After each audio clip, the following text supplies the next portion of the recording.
Hey everybody, it's Party Elite. Welcome y'all to the first Distant Worlds 2 live stream on this channel. I say the first because we're going to be having two in this preview period. One today, one tomorrow, starting at the same time as this one, in case you want to just see. We'll decide at the end of today's session if we're going to continue this playthrough tomorrow or if we start a new one, because there are, as some of you in chat are already talking about, there are two factions that I can choose to play as for this event, for this preview. Then there's going to be quite a few more factions, and we'll be able to take a look at some things about them, but for this beta period, because it is sort of an early access build, we're yes, asked to, as again some of you are saying in chat, focus on two of the factions that are actually completely implemented, and we'll see at the end of today how we're feeling about doing one continued run between today and tomorrow, or trying both of them out. But there is so much to explore in this game. I mean, it'll take more than just 2 streams to cover everything, so you can expect a lot more Distant Worlds 2 coverage on this channel beyond this, and beyond like release and stuff as well. This has been one of my most anticipated games for quite some time now. You might have seen a couple of videos on this game already on the channel. You might have seen it included in my most anticipated games list for this year as well.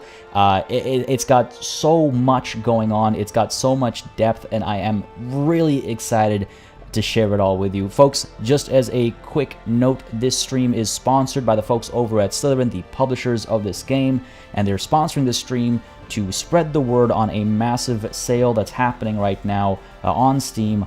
Basically, their entire catalog has huge discounts, up to like 70+% off on various items, and Distant Worlds 2 itself is currently 10% off as well. So if you're planning on picking this game up, or if you see the stream and you decide you're interested, it is 10% off right now. Just throwing it out there. Links to all that are plurals, man, English.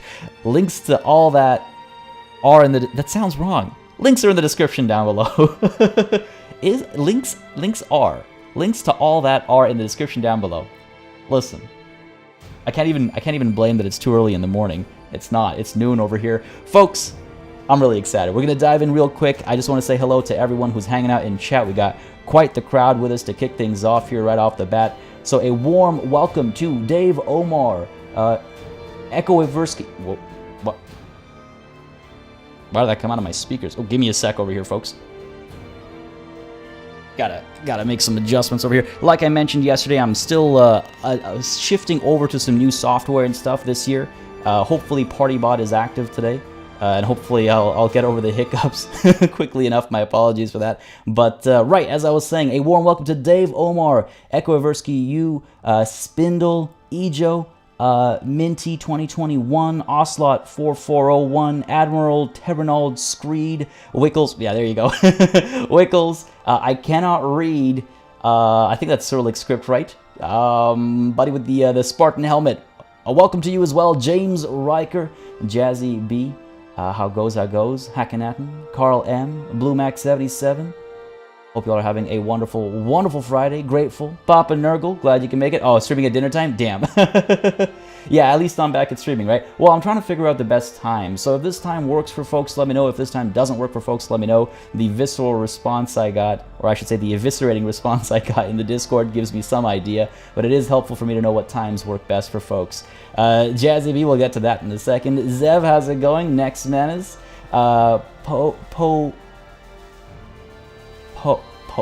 Potman? Am I reading that right? How's it going, buddy?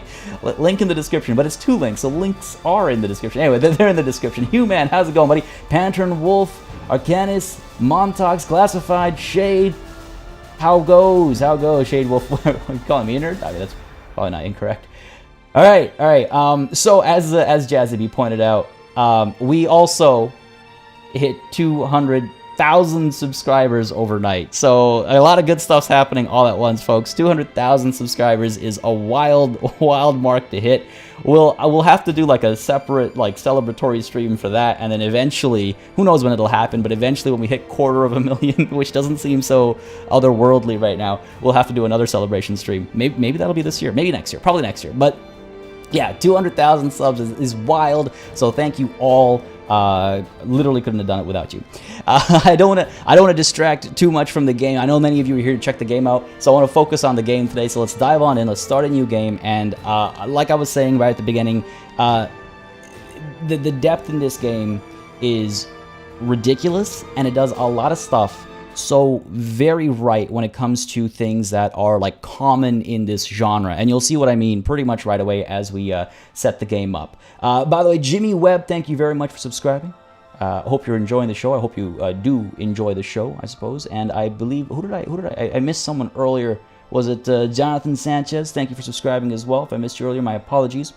Yeah, I know, Zeb, for real. It's like just a week of just constant streaming, and PartyBot is in fact back. Yes, all the commands should be working and everything as well. W. Allen, how's it going, buddy? All right, Stellaris vibes immediately. Yeah, let's get to it. Let's at least start the game, right? So with game setup, of course, you got a plethora of options. A lot of these I think are self-explanatory to a degree at least, so I'm not gonna belabor them if I feel like they're obvious enough, I guess. Different galaxy shapes. You've got a seed, so if you liked a particular playthrough and you want to replay that same playthrough, you can save that seed aside and reuse it. But yeah, I think I'm belaboring points. But there's various galaxy shapes, of course. Each has their own sort of strategic implications. One thing I see the Stellaris comparisons being made already in chat, which is of course something that a game like this invites.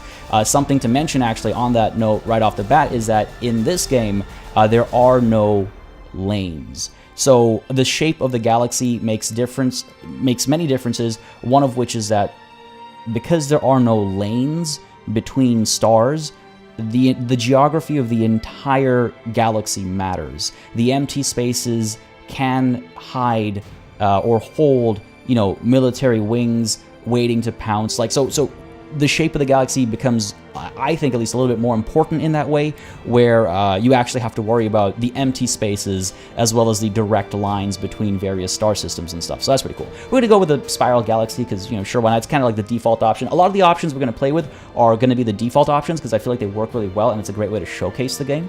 So we're going to probably stick with mostly default options. You can actually get up to 2,000 stars if you want, but let's stick with 1,000. I was actually tempted before the stream started to go even smaller, so we're more likely to see more like densely packed action. Let's go with 1,000 and 10 by 10 sectors. What do you guys think? Don't all galaxies have massive black holes in the middle? Do they all have massive black holes in the middle? I know ours does, but do they all? And Reactor, I will do so as soon as I can later today, perhaps right after the stream. Though after the stream, usually I'm a bit of a zombie for some time, but I will check as soon as I can. Bashi, yes, there is, and we're gonna get to that. There is fuel management. There's all sorts of stuff. It's the depth is kind of wild in this game, and I'm really excited to share all the little pieces and how it's deep but not difficult to get into, which is a huge selling point, I think.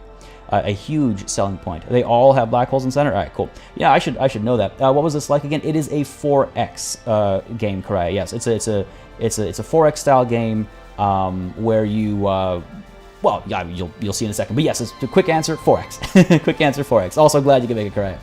All right. Yeah, we'll go with 1,000 stars. 10 by 10 sectors. You can get really tightly packed and dense if you're looking for a faster game, I suppose. But let's give ourselves some time and room to breathe because, like I said, there's a lot to get into.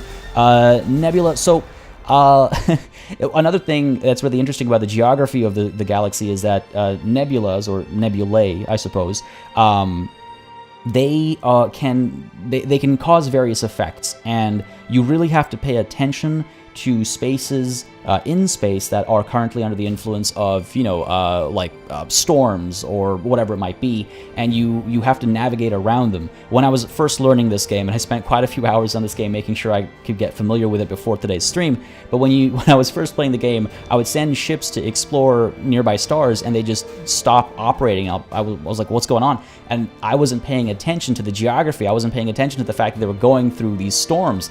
And so, already you're starting to see things just be kind of complex in just even how you move around this space, right? Joe, thank you very much for subscribing to the channel.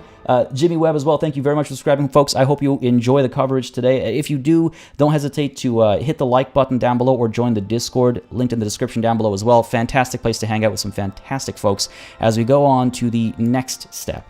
I promise you this will go faster as we go on. Galaxy expansion. So this determines how big empires are at the beginning of the game. We're gonna go with pre-warp, which makes for a very interesting and unique start. Most space games throw you into like, yeah, you can travel at the speed of light right off the bat.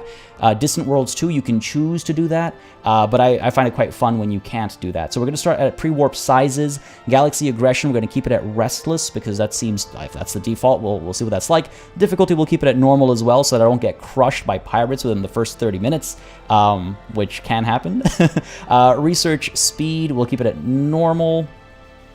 Why don't we set research speed to very fast so maybe we can get a little bit further along. Let me know if you guys feel like that's not great. let me know if that's not great, and then we'll switch it back to normal. This is where things start to get super interesting. You know how I was saying earlier that there's some things this game does that's common across all genres, but this game does them differently, and I love the difference. These two are a part of that. Before I get to these, thank you BM very much for 15 months of membership. No need to apologize for the interruption. It's more than welcome. 15 months. Folks, throw up those banners, throw up those E's. A huge thanks. The month after month, the year plus of support. Thank you very much, BM buddy. Glad you can make it today as well. All right, so the way research works, while I'm on a roll, BlueMax77, thank you very much as well for becoming the latest channel member. Folks, throw those banners and flags up, not just for our re-membership from BM, but also for our new member, BlueMax77, joining in as a warden, no less. Make sure to hit me or the Grand Arbiters or mods up in the Discord if you're in there to make sure you have your rank and title and colors assigned. Thank you very much, buddy. Appreciate the support, really helps the channel. Okay, yeah, so research visibility. You can either just have the entire tech tree visible and be fixed, or what I like is having the tech tree be randomized, but still logical. Everything's categorized and it all still makes sense. The progression still makes sense overall, but the randomization means you don't necessarily know what you have to or want to pick right off the bat, and only next projects visible to me is really interesting because it kind of models how sometimes, not always, well, most of the time, how kind of tech progression works in the real world, where you only really know how far you can push something, and then you push it, and then you go, oh well, I could try these other things, and then that unlocks the next set of technologies and the next set of technologies. So you only really know what the next thing you might unlock is at any given time, and so you can't, in a way, like, I guess, min-max your approach, and I feel like it models research a bit better than most. Like most games that do tech trees, no matter the setting, sci-fi, historical, doesn't matter.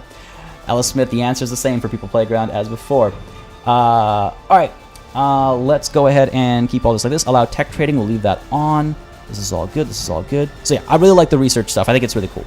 My personal, like, one of my personal gripes with tech trees in 4X games and GSGs and all that is how linear it can be, even in some of my favorites.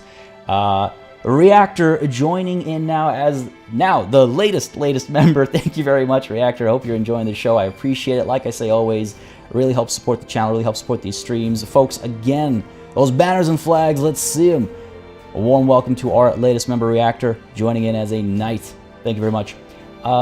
Taking a look, I remember during your preview of this game that it had the option for tech tree, and I approved. Yeah, it's super cool. I think that's one of the coolest things. Sorry that I'm not paying super attention to chat right now, folks. I just want to get the game kind of started, and then it'll be a bit more of a balanced approach. Right, so starting new game, threats. So we're gonna keep pirates at normal. They can get pretty aggressive. Pirates are terrifying. They're not like small factions that you can wipe out in an instant. In fact, most of the time you kind of have to pay tribute to them to keep them off your case for a little while. Oh, beautiful. I love it. I love seeing those flags come up. Throw up those E's if you don't have the banners. Beautiful stuff. Beautiful stuff. Because of me, you got addicted to 4X games. You know what? I'm glad. It's not a bad addiction to have. Glad to hear it, buddy. Glad to hear it. I appreciate it. Right, so pirates, we're going to keep them at normal strength so you can kind of see what they're like. We're probably going to have to pay some tributes. Keep all this average. Pirates will stay dead if they have been wiped out, which is not an easy thing to do. And we'll keep space creatures at a normal as well. Space creatures, they're like, leviathans and stuff, deadly, like a semi-sentient alien. Is that mean to say? They're alien species that aren't like colonizing or anything. They're just in space, like space whales, right? We'll keep them normal as well. We'll probably see quite a few. Let's head on over to colonization. We'll keep these default colony prevalence, just basically how many planets are likely to be colonizable, easily colonizable. Independent colonies are smaller, non-space faring factions or races, if I'm not mistaken, so we'll keep that normal as well. Influence range, and again, these are pretty self-explanatory. We'll keep these at their defaults. Over to our race. Now, I can only play as 2 races. You can see we have a selection of races, but this is an early build, and so only 2 of the factions are fully implemented in all their, mechanics and everything. We might, and the only reason I say might is because I don't know how likely it is, but they're all implemented in-game to the extent that we might come across them. So we might still do battle with them, we might still be able to see their ships and all that kind of stuff, but as far as playing, we can either play as the Acdarians or as the Mortalen. Now, I'm thinking that today at least, and I'm not sure if tomorrow again we'll continue this playthrough or start a new one, but I'm thinking today we'll kick off with the Acdarians, because they seem to be a little more like research focused. The Mortalen are a bit more war focused. They also, as you can see, they have a lot of differences as far as bonuses and how they feel about each other, and also their like what kind of planets work best for them. They have all these kinds of modifications and stuff and differences between them. I know War Hungry is definitely something we'll probably want to try out before the game releases. I just don't know if I want to do that today, because there's other stuff I want to show off as well besides War, because I feel like the game also does all these other things that are sometimes tertiary. It does them so well.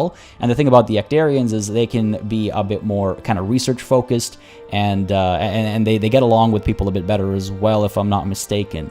So that's what I'm thinking for today. It's funny you say that, Admiral Terranol, because I've seen a lot of people do Mortalen because I figured they're war themed. I will maybe tomorrow we do the other faction or something. Maybe we'll do that. You like making custom species with bonuses tailored to my playstyle? Is that a thing? Good question, because the next screen will show us the government type. So you're not limited just to your species, but you also have your government type influencing what kind of bonuses and benefits and options you'll have, in terms of what happens to your leader and what happens to their, like how succession works, for lack of a better word, or elections perhaps. As an example, playing as a mercantile guild, you'll be able to control mining ships. Playing as any other government type, you will not be able to control mining ships, and I'll explain that when we get into the game. So there's a few different ways to further like modify your faction. And one thing that the developers have been pretty like forthright about is like the modding capabilities are apparently quite wild. So you can expect to see quite a few like moddable species and stuff as well, I suppose. And I imagine they'll be adding more further down as well. Please tell me it's ice pirates. How do you mean classified? Taruga ended up with like 9 pirate factions at his start. Yeah, like there can be a lot of pirates. Pirates can be scary, and hopefully we'll have a luckier start than that. So I'm thinking we do a monarchy. The Kingdom of Party, as you can see, is kind of the name I've been using in the past. Let's go ahead and get as close to red and yellow as we can. I suppose this is the closest we can get. The Kingdom of Party is a monarchy. What do you guys think? And I'm just gonna have a quick sip of water over here, folks. I've been like ranting 100 miles per minute for the last couple minutes. Just a quick sip of water over here. We'll add all 20 factions. I mean, I imagine over time there'll be a lot of post-launch support. I think at a starting point there's a good bit of variety, and I will show that variety when I can. It'll be before the game launches. I'll be able to dive deeper into this game, which is why, again, if you're interested in seeing more Distant Worlds 2, let me know. I imagine quite a few of you are. I imagine this is right up a lot of people's alley. I know it's mine. Up mine, I mean. So, like, leave a like down below. If you're watching the VOD, leave a comment, because I do intend to do deep dives, but of course that's influenced by how interested people are in seeing more. But there is more variety across the different across the different species, and I think it's worth highlighting. I just can't do that today. So the government types are democracy. We've got over here better pop growth, better research rates and colony happiness and tourism and trade income, but worse, basically worse military readiness, let's call it, for a generic term for it. Feudalism over here, slower pop growth, worse at diplomacy, a little bit worse at... So there's a debuff across all tech, but then there are buffs for weapons and troops. I'm not going to read all these out because I think we'll be here for an hour just looking at these modifiers. We'll have them on screen for like a second each, or for a minute each. As Zilu joins in as a subscriber, thank you very much, Zilu, for subscribing. Hope you're enjoying the show, buddy. If you are, you know what to do. Well, let me know down below. Hit that like button, and don't hesitate to join the Discord either. Trade is a huge part of this game, and one of my the economic simulation in this game is one of my favorite aspects. Those of you that are familiar with me and the channel will know that I always look at strategy games, especially like Grand Strategy and 4X. I always look at them first from a lens of not a non-violent playthrough, but a war is second approach. Right, like how does a strategy game do other aspects of the game in an engaging way while keeping war engaging? Because war conflict is relatively easy to make interesting, whereas things like trade can be a bit more challenging. And this game, oh my goodness, I love it. We'll get into it. So Mercantile Guild is another option, of course. Go democracy for the Kachings. We could go democracy. What is the Mercantile Guild? Actually, you know, I don't want manual control of ships of mining ships because I want to show how it works without the manual control of mining ships, at least today. There's a military dictatorship. Again, just quickly going over these. Maybe tomorrow we try a guild faction. Any chance you'll do Distant Worlds Universe playthrough before the launch of DW2? The chances are I'll be doing the DW2 playthrough before the launch of DW2, actually, rather than Distant Worlds Universe. I tried playing some Distant World Universe, actually, late last year, early this year, and I like it. It's super deep, but I don't know if I do a playthrough of it to set up DW2. I think I would just dive into DW2 because I'll be having early access before the game actually launches, and I want to make sure people know what they're getting into and all the moving parts and pieces and everything. Anarchy. Tempting. No, let's go with I thought I saw a call for democracy. Yeah, guild I don't think we'll do today because I just want to show how the game works by default. We could do democracy. Pop growth is higher, research is faster. True, we'll get down the line a bit quicker. Happiness is better, and war, I mean, I don't know. I don't think we'll hurt too much with this reduction to like these elements. I think we'll be fine. Yeah, let's do. Well, I guess we can't call it the Kingdom of Party, right? Let's call it the Republic. The Republic of Party and the People's Republic of Party means two different things. Let's call it. We could also just call it the Party, because you know you vote for a party in a democracy. Sure, let's go with the Party. Yeah, why not? The party. Our starting situation. All right, so now you get to choose a couple of modifiers to like make your start more precise. You can choose actually as Rain Roth comes in with a super chat. Will you be min-maxing or simply showing off the game? First of all, thank you very much for the super chat. Appreciate it greatly. Really helps support the channel and the streams. My plan typically is to show off the game. I will be playing it efficiently, though. I'm not just going to be like describing all the mechanics in super detail today. I will be actually showing how it works, but I won't be min-maxing. I tend not to min-max. I like to roleplay when I play games. I find it makes them more challenging and a bit more interesting that way, personally. So I hope that answers your question. But I won't just be hovering over each tooltip and just explaining what it does. No, we are going to be playing the game and playing it efficiently, but I will be explaining all the cool moving parts as well. Let's go with our home system being normal. This is a matter of the habitability. The habitability, there's a word to say, of your home world. Again, that has effects on happiness and stuff like that, as you might expect. Expansion, we're going to go with starting empire. Your empire and other empires can either start as, again, just a one colony home world kind of a thing, or you can have a couple of colonies. You can be a bit larger, spread across a couple of sectors, bigger and bigger. So you can choose if you want to start with a better, with a larger start or not. I'm going to go with starting, of course, to show everything. Tech level, we're going to start with pre-warp. Random starting location, if you want to be a bit more specific, you can be. I also really like this visual. I know that sounds like a small thing, but I do. It's pretty, you know. It's just nice. But we're gonna go with random, so I feel like that's a bit more of a natural start. And then you can actually decide how many other empires there will be. You can turn off auto-generate starting empires and be very specific about it, but let's just go ahead and turn this on. Let's say we're up against 12 empires. Actually, you know what? Hold on, let me check something here. Okay, the max is 20. I was like, how high can this go? Let's go with 12. Let's go with 12. That's the default. Should give us a balanced kind of experience. Let's go ahead and dive into victory conditions. Dutchman26 watching the Aserai campaign right now. Oh man, that's a roller coaster. How far along are you? Will it have multiplayer at launch? I believe, Matt, it will not have multiplayer at launch.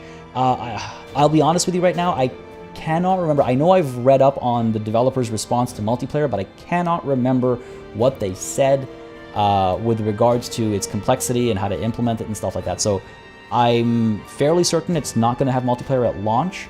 I don't know what the plan is in the future. So I'll verify that, and I'll try and have an answer for tomorrow for sure, or maybe afterwards in the Discord, just remind me, and I'll try and have an answer for that. Human race picks were terrible in the first game. I guess we'll find out. We can't play as the humans just quite yet. This game isn't out yet, Conix Tiger. It is out on the 10th of March. On that note, again, folks, if you're interested in grabbing this game, it is 10% off on Steam right now. If you are if you're interested in pre-ordering and stuff, don't want to get into that, but if you like pre-ordering, if you're excited for this game, if you know you're going to play it, it is 10% off right now on Steam.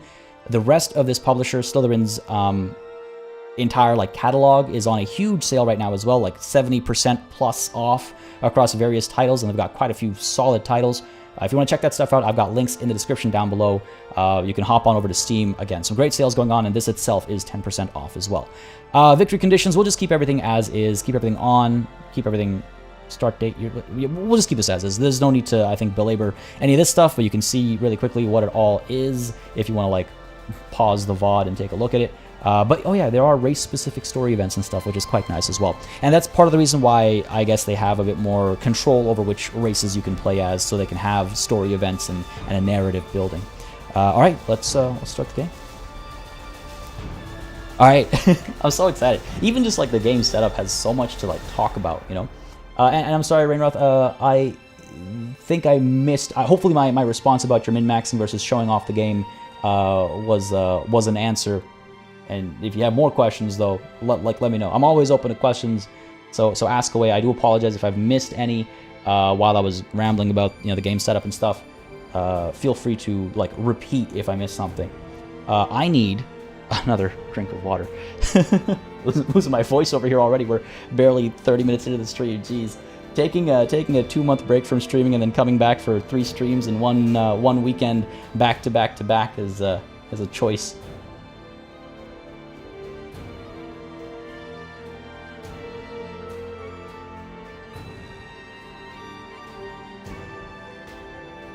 Drinking water so fast that you start choking on it is also a choice. Oh god, don't worry, I'm alive. I'll survive. When does it come out? It comes out on the 10th of March.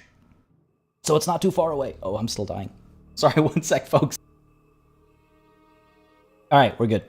Yeah, it's coming out on the 10th of March. So it's right around the corner, actually, which is scary to say. I cannot believe we're already almost halfway through February. I don't understand what's happening to time anymore. But yeah, I guess it's just under a month away now. It's good to be back, Blueback. It's good to be back. It's been some time. It's good to be back to streaming.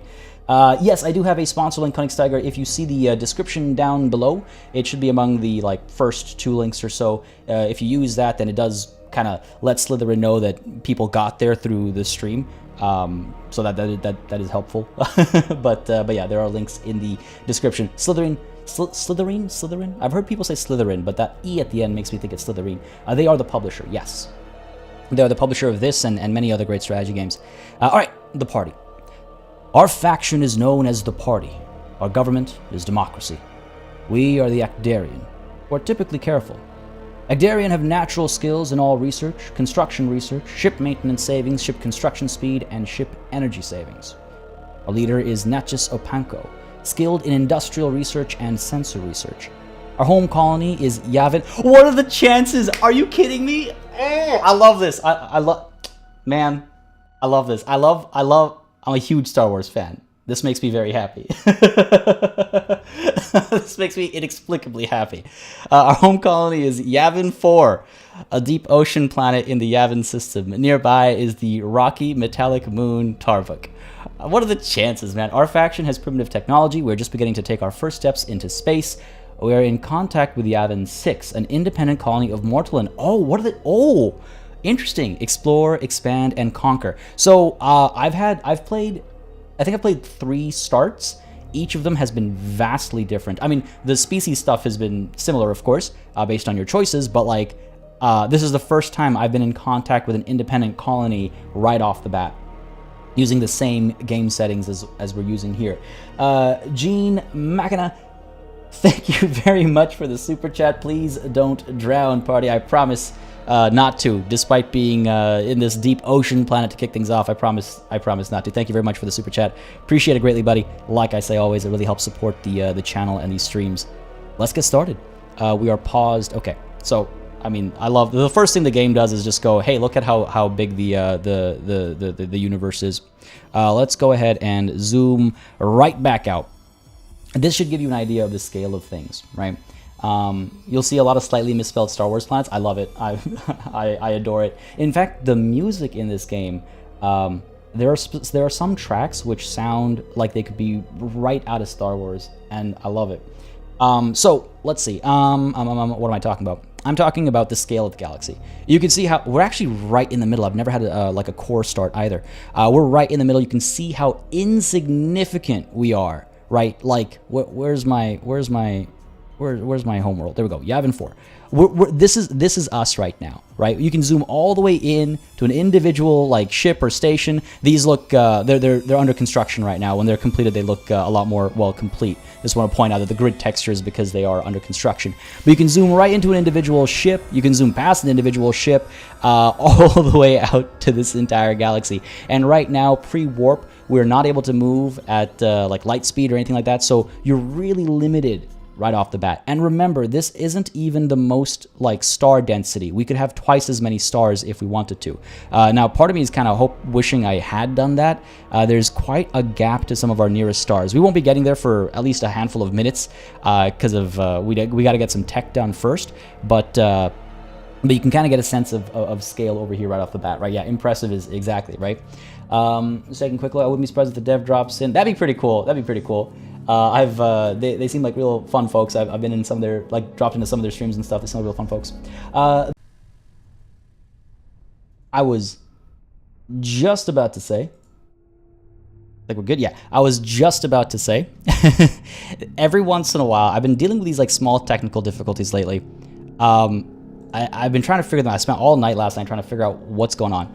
Every once in a while, the stream might freeze up.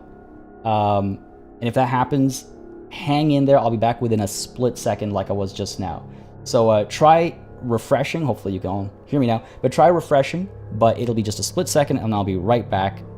We've got, unless I say in stream, in chat that it's broken and we're not going on, we're continuing. Yeah, I know, correct. I don't know what it is. I've tried like literally, like I'm not exaggerating, like 20 different things. Last night I was on a completely different tangent of various solutions, and I was like, oh, one of these have got to work. I don't understand what's going on, but I will try and figure it out. But folks, again, momentary lapses like that, they shouldn't be all that common, but if they do happen, just hang in there. I'll be right back. Yeah, just a delay because of the ping from my planet to yours. Exactly. All right. It's a 4X. I can definitely be patient. Well, yeah, well put. Thank you. I do appreciate it. It is a lot of trouble. It's a pain for me and for all of y'all as well. So I appreciate the patience greatly. All right, let's get to it. So the first order of business actually is I'm going to change a setting to really kind of show how wild this game can get. If I can remember where the setting is, I believe it's under here. Policy settings, yes. So I mentioned this briefly at the beginning of the stream, but the level of control, the level of depth the game has is very impressive, but on top of that, the game, all of its elements are very easy to get into, and one of the things that makes it easy to get into is that you can automate everything. If you don't want to deal with the economy side of things, you can automate everything. If you don't want to deal with upgrading your colonies, automate it. You don't want to deal with designing ships, automate it. You don't want to deal with exploring, like you literally don't want to do one of the 4X's in 4X, you can automate it, right? And The game is smart enough to know what the ideal moves are, and it'll do it. You can get a bit more specific for certain things. You can get very specific. Like one thing I like to do is I like to have a defensive patrol. So I'll have a fleet of ships who I won't manually send to every like pirate incursion, but I'll tell them to automatically defend anything within X percentage of fuel distance, and they'll do that. They'll keep those rules in mind, and they'll automatically do it. It's really like minute, like it's very detailed. What I'm going to do today is I'm going to actually set everything to manual, except for colony stock levels, and I'll explain why when we get to it. But I'm going to set everything to manual, and maybe a little bit into the stream, we'll start flipping some things to automatic. The reason why I want to make everything manual is because I just want to show just how far this game goes and just how many things there are to do. Like if you are X type of person, you can do X thing to your heart's content, which is one of the big things for me for this game. So we're going to keep everything manual for starters. I just want to make sure my settings from my previous run were saved over here. Sector AI in Stellaris traumatized me from automation. I mean, the automation in this game so far has been alright. I haven't played enough to let you know, like, if it's perfect. But so far, my experience has been okay with automation in this game, at least. This song hurts your ears. I can lower the volume a little bit if it's a little too loud. Let me know, by the way, folks, if volumes are all over the place, or if everything's okay, or if any issues. I genuinely enjoy PE live streams. Thank you. I appreciate the kind words. They do really mean a lot. Hey guys, guys that know the game devs, advise them to please do a sprint on sound design. Yeah, I mean, some of the tracks are stellar. Some of the tracks, could use some work, but that's fair. All right, so everything's manual. We're good on that front. We are going to, let's see, what do we have over here? We have a spaceport, we have an exploration ship, we have a mining ship, and we have a construction ship. So we have control over exploration ships and construction ships and military ships. Mining ships, unless we're playing as a mercantile guild, we do not control mining ships. The way it works is there are two sort of tiers of the economy. There is the state economy and the private economy. We are in full control of the state economy. We get taxes from our colonies, and what's wrong with our colony? Oh, right, of course, because everything's manual. I actually have to set the tax rate myself. So I think if we set our tax rate to, let's try 14%. I think we'll see the you can see the negative modifier from the current tax rate being too high, but I think we're okay. We'll keep an eye on their overall happiness as time goes on, because it will fluctuate. But at least now we're making some money, and we're not broke or headed towards being broke. So there's the state economy, where we make money from colony taxes, we make money from tribute, from war. Eventually, you can make money from trade as well if you're trading with other factions. And then there is so hold that thought. Then there are expenses at a state level. So, maintenance of our military ships, of our exploration ships, and of our bases in space, troop maintenance, facility maintenance, any tribute we have to pay, for example, to pirates, any investment we're making in colony growth, because what we can do is we can actually specify funding levels. I've got all my funding into research right now. It's memorized my settings from my previous playthrough. But you can spend some money for colony growth instead to accelerate the rate at which the colony grows. Higher population means there are more people involved in the private economy, which means there is more opportunity for you to make money from the private economy, from taxes, right? But there's also, of course, investment in research, which you can see is at 100. We don't have any research selected yet, so it's at 0. And then there's your subtotals and stuff. So the private economy, right? Okay. I love this. The way it works is every resource across the galaxy is worth something, right? And you can see the value of these resources across the board per. I think it's per. Let's call it per unit, just to be generic, right? You can go out and give people mining licenses to build mining stations, but if you don't allow them to build mining stations, they will build on their own miners, like mining ships, and go out and mine these resources and bring them back to your colony, because your colony demands them for construction or for, luxury or whatever it might be. That movement of goods, every time resources are shifted like that, the private economy makes money. And you tax that profit, and that becomes a part of your economy. So the private economy doing well is in your best interest, because the better the private economy does, the more tax they have to pay. But it's not just about taxes. Anytime they have to build a ship, and they'll want to build ships because they want to be a part of this moving economy, they have to pay you, because ships can only be built at the government, at the state-run shipbuilding facilities. So you want to encourage the private economy to invest in mining, later on in tourism. You want to have them helping manage multiple colonies, so that they're shipping goods between colonies, between mining planets and colonies. Like everything that's, like, I would say, realistic in the sense of an economy at this scale is being attempted here, and it's so cool. It's like tariffs. I don't know if I guess I wouldn't call it tariffs, because you're not saying like, oh, steel is at 20%, but this flour is at 10%. It's just a tax on their overall income generation, and they're going to chase, of course, maximum profits, which is a mixture of the value of the product versus the demand of the product, right? Selling 100 of something that's worth $1 versus selling 50 of something that's worth $2 is equivalent. So they're going to chase their profits, and you're going to get taxes from their profits, which you can see details of over here. And you can kind of see, again, how revenue works on a per colony basis, because the private industries exist on colonies. So they've got their revenue. Corruption will always be a kicker.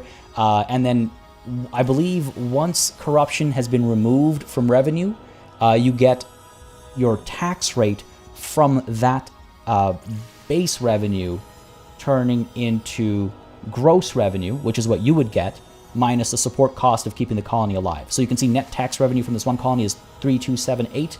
That is our colony tax right there. Oh, that was that was a lot to say.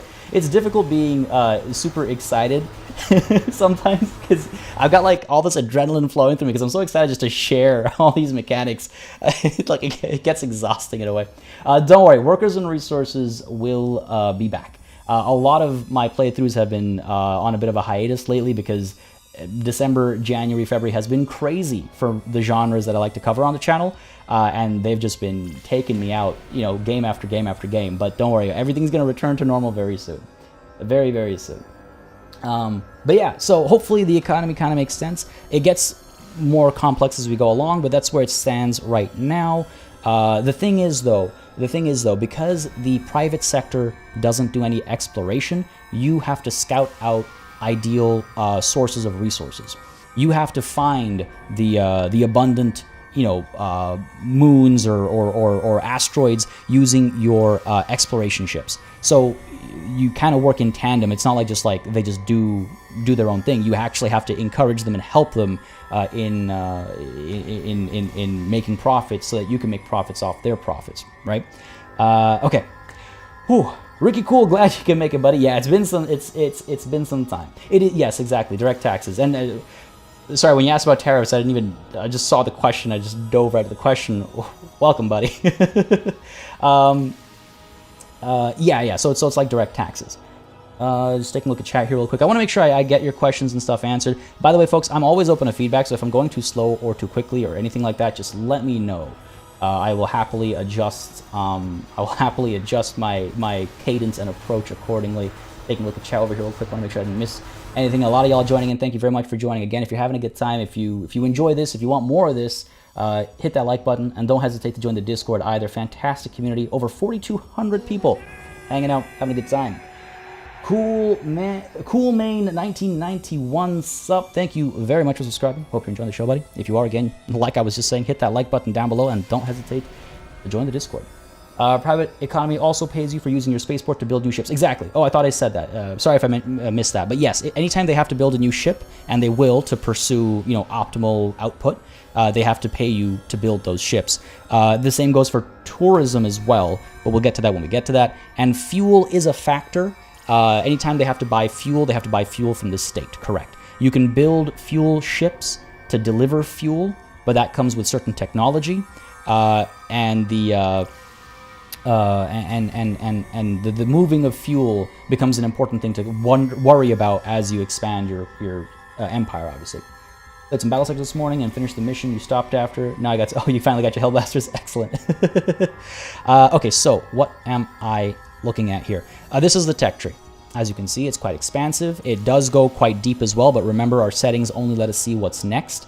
And the first thing we're going to research is, over to hyperspace tech, the first thing we're going to research is early warp field experiments. This will allow us to get a skip drive installed on our ships, which is fast, but still not fast to visit nearby stars. This is, okay, let me show you. Let's get this research going, because words won't explain it. And research gets more complex as we go along as well. You can research multiple things at a time. You can hurry the research of something up if you have the money for it. Like right now, it says it'll take 3.26 years. Let's say that's too slow for us. If I click on it a second time, I can spend 7,500 credits. You can see crash program in that tooltip there. I can spend that money to have the time it'll take to get that. So why don't we go ahead and do that? We have money to start with. Let's pay the cost. So we'll go from 3.26 years to 1.63 years, right?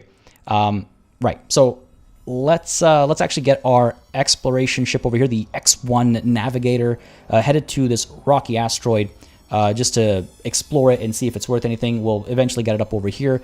Our spaceport and our all of our ships currently and our spaceport over here are being built, if I'm not mistaken, by our colony. And if we hit play, we'll just stick to speed 1 for now. Right, I forgot about the pop-up that happens as soon as you hit play. We'll stick to speed 1 for now, but we'll speed up to make sure we actually start, making progress in the game. Don't worry. Am I still going to play Disco Elysium? 100%. Yes, that plan has not changed. It's just been delayed a little bit, but I will be playing Disco Elysium. I will not let that game get away from me again. A lot of research options, yeah. And you can, like I was saying, research multiple things at a time after you perform certain steps, which we'll hopefully get to today. Depends on how lucky you are with, like, the planets around you. All right. The Ocean of Stars. In the ancient Akdarian undersea city ruins, we have made a curious discovery. The great ocean of stars awaits us. What or who will we find there? In centuries past, our ancestors built the great undersea ruins that still reveal their secrets to us today. Their works were for many generations beyond us, their ultimate fate unclear, but across the ages, we have long felt the call of the void. The technology of our ancestors has shown us how to travel faster than light itself, but the ruins also tell of a terrible and sudden apocalypse whose cause we do not yet understand. We must not let this deter us. Our understanding of science has allowed us to glimpse a greater destiny that awaits for us beyond our world. Let us complete the work they set before us and keep science as our guide as we set forth to push back the darkness, confront the unknown, and bring peace and enlightenment to all. So we've found technology that has advanced our understanding of early warp field experiments, so that'll speed up our, you can see it's at 50% already, I guess, or I think it might go even further up, and that's because of the our ancestors and the work that they'd done. We have found technology that has advanced our understanding of research labs, which is a separate tech.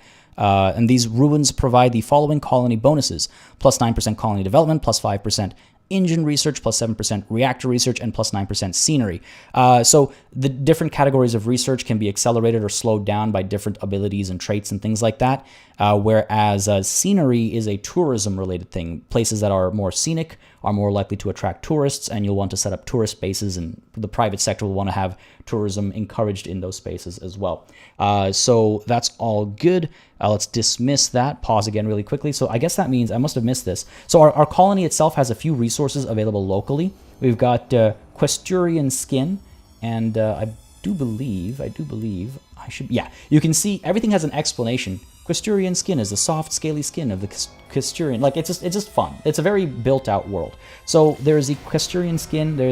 That gives us plus 6% colony development. We've got Ocantium Pearl for more colony development and extra colony income. Cassian Crystal is a construction material, and Polymer is a construction material as well. So these are resources that exist on this planet that we can mine and use locally.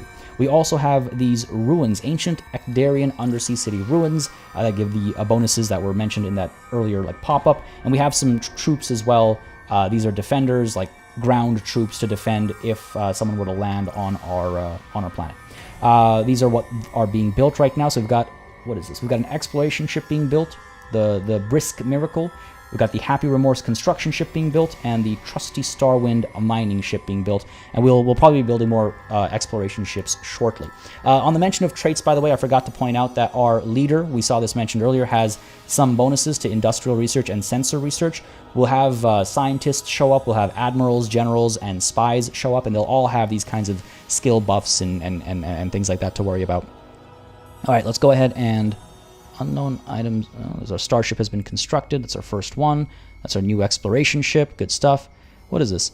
Unknown items. Oh, right. So exploration takes time. You can see there are 2 unknown items. The better our exploration is, or the more time you spend surveying a colony or a planet, the more you learn about it. And you don't get the bonuses of a thing until you know what it is, obviously. All right, let's go ahead and get this ship moving over here. Make sure you're manual. And you can see, all right, look, like, you know how I talked about how important hyperspace, skip drives and stuff are? This is the speed of a ship. This is going at top speed right now. Well, just under top speed, I guess, because I guess it's near a planet. And our closest other planet is like this one, I guess, is the closest planet. So, hopefully I'm visually explaining what I'm getting at here. But the speed of this ship is obviously not enough. If we wanted to, we could absolutely send that ship to this planet to scout it out and see what resources are available. It would probably take a century. It would probably take 2 centuries, like in-game time, maybe even real life time, to actually make that voyage, which is why you need skip drives. Skip drives will make it easier to get to planets. Still not super fast, but fast enough that you can realistically go to other planets and scout them out and mine them and colonize them and et cetera, et cetera. And then once you actually get to hyperspace, you'll be going to other star systems as well. So hopefully the scale is kind of being shown there as clearly as possible. Just taking a quick look at chat over here. Can't tell if chat is... It looks like we're good. I just want to make sure because it looked like chat was frozen for a second. There we go. Looks like it was. What do we have over here? So first of all, No Name, thank you very much for subscribing. Hope you're enjoying the show. If you are, again, you know what to do. Let me know by hitting that like button down below. I see Walter was amazing. Yeah, it's kind of ridiculous, isn't it? Like, ridiculous is probably the best way to describe this game. Is corruption bad? Oh, actually, I should check this. Happiness is pretty bad. Corruption is... Holy 31%. Hey, we are a democracy. No, let's go ahead and reduce taxes a little bit. The last thing I want happening is are people rioting and I lose the game within 20 minutes of starting. That would be like worse than embarrassing. Yeah, they've done a great job at improving this game over its predecessor for sure, I would say. There are some things that I guess are missing, I would say, for now. I wouldn't be surprised if there are updates coming to respond to that, Bowler. And Scott Hoffman, love your videos, Party. Thanks for everything you do. Well, thank you for the kind words, buddy. I do appreciate it. It's a real motivator. I feel like it's it's hard to express how much kind words mean, but thank you very much, bud. But yeah, so Buddy's here. He's actually there. I wanted to highlight this earlier. You can see there are actually smaller ships too. Like as if this scale wasn't ridiculous enough, things get even smaller. Where's our? Yeah, look at these guys. Look at these guys. This thing's being built, so you've got little construction ships coming from the world, and the planet's actually rotating. Just little details. I know they don't like make maybe gameplay differences. Like the game could not visualize these, and it would still be happening. But it's just a cool level of detail. It's all running smoothly, and it looks great, and it brings life to the game, I would say. So it's great. It's some really cool stuff. It'll also actually tell you how long. Until, like, you can see the countdown there, and we discovered what? We've discovered Mebnar, which is another construction material. If it doesn't have any details of its effects, you can assume that it's a construction material. Let's go ahead and actually scout this rocky metallic moon out as well. It'll take us a minute to get here, but we'll scout this out, and we'll scout some of the asteroids out as well. What I'm hoping for is a viable, like mining source, I guess. Mining, not colony, but a good spot to put a mine down so we can start really encouraging that private economy. It is a big system to start in, actually. This might actually be one of the bigger systems I've started in. Let's see, 1, 2, 3, 4, 5, 6, 7, 8, 9, 10. Yeah, I think this is one of the bigger systems I've started in. It doesn't look like... Oh, we do have some unknowns over here. Oh, no, don't tell me. I hope there are not pirates within our system.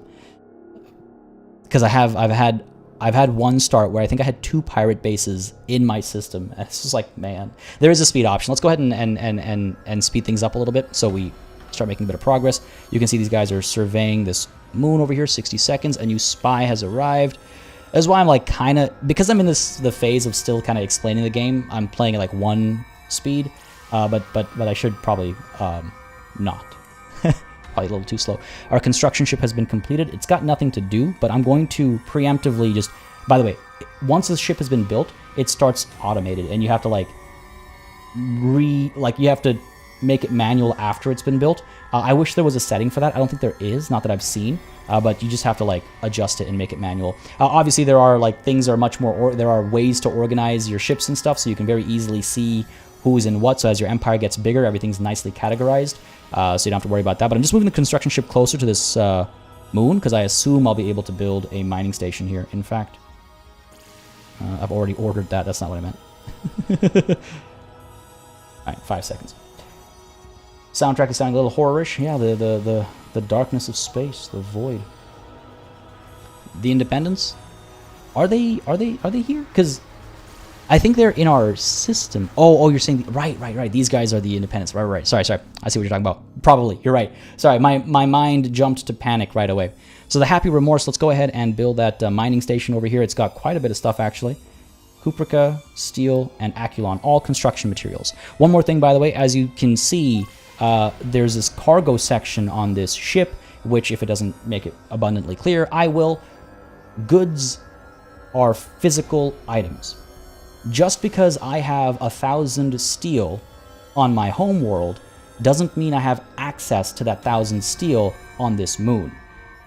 This guy has to go, pick the steel up, come to the construction site, and build. If you're going to build ships at a space station, if you're going to build, warships at a forward operating base, you need to make sure that thing is stocked.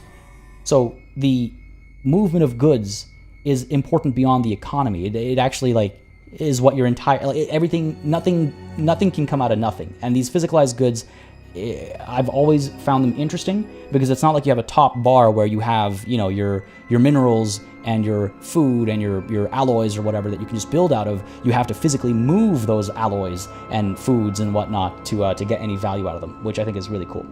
Where are we? Let me just look at chat here real quick. Shift B to... Oh yeah, there are quite a few views as well, right? Like you can change your... Is Shift B the first person view? We can try that out. There were plagues in the first game. Oh, I haven't seen a plague yet. I don't know if there is one here. I don't think I've seen one. Oh, actually, I think I've... Might have. I have. I've seen a disease event.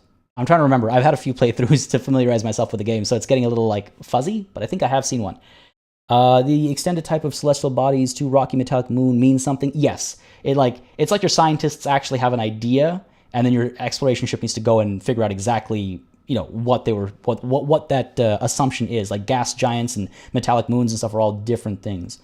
Not only do planets move, but if someone really wanted to simulate things right, their satellites would move. And yeah, I think though that's where the balance of making of realism versus gameplay comes, right? Because how annoying would it be if every time you came to your home system, you had to find your home world? You had to be like, right, it was here. Oh, it's here now. Okay, cool. So you got to balance realism with gameplay, right? It's one of those. It's the never-ending challenge of game design, especially with some of these elements, right? Which essentially means if your capital world gets invaded, your empire is royal. Yes, you don't want your capital getting invaded. No. Physical goods, just like Falling Frontier. Exactly. Yes, physicalized goods, just like Falling Frontier, is a great example of another game that I highlighted that in. I think it just brings extra life to the economic side of things.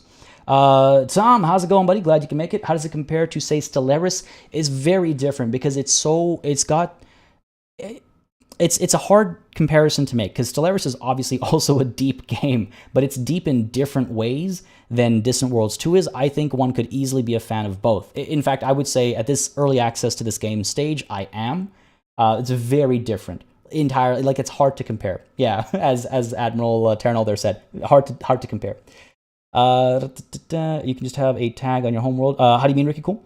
Oh, I see what you mean. Like have a label. Yeah, but yes, there are solutions, but think of that at scale, right? Like, okay, let's say I've got like, I'm not gonna like do a go on and on about this, but like imagine I have like 3 colonies here and they're all moving, or I have 7 colonies here and they're all moving around and I've got labels on all of them. It just gets kind of, it's a difficult thing to balance. There are ways to do it, but it's a difficult thing to balance, I would say. All right, I think I've addressed everything in recent chat. I apologize if I missed something. Feel free to repeat yourself. I apologize if I missed something you said. All right, hyperspace technology discovered. Nice. Using the ancient knowledge recovered in our earlier exploration, we've developed our first primitive hyperdrive. This breakthrough technology allows our starships to travel faster than light. This momentous discovery means that we can quickly traverse our own solar system, exploring and expanding. Further advances should let us even travel to faraway stars, truly exploring the galaxy. We should quickly exploit this new capability by redesigning and building new ships with these hyperdrives. All right, so let's go ahead and make sure we are paused. I've got a couple other things. So that's our research being completed there, and a new scientist has appeared as well. Let's take a quick peek at the scientist first. Waiting at Yavin 4. No skills, that's too bad. Sometimes scientists will appear with certain skills, like, you know how we have better research rates for specific things? Some scientists will arrive with those bonuses, and it's nice when that happens. Anyway, so the research has been done, but that's obviously not everything there is to it.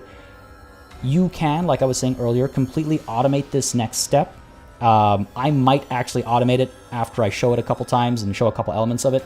But yes, we have the skip drive. We've researched the skip drive, but none of our ships actually have the skip drive installed on them. So let's go to the X1 Navigator and let's upgrade the X1 Navigator. Actually, let me cancel that. So you can build a ship from scratch. You can edit an existing ship as long as it's not being currently used out there. You can copy a ship as new. You can upgrade a ship, or you can delete a ship like make and model. Upgrade is semi-automated, I would say, where if you have something that could be improved already on the ship, the game will automatically swap that piece out.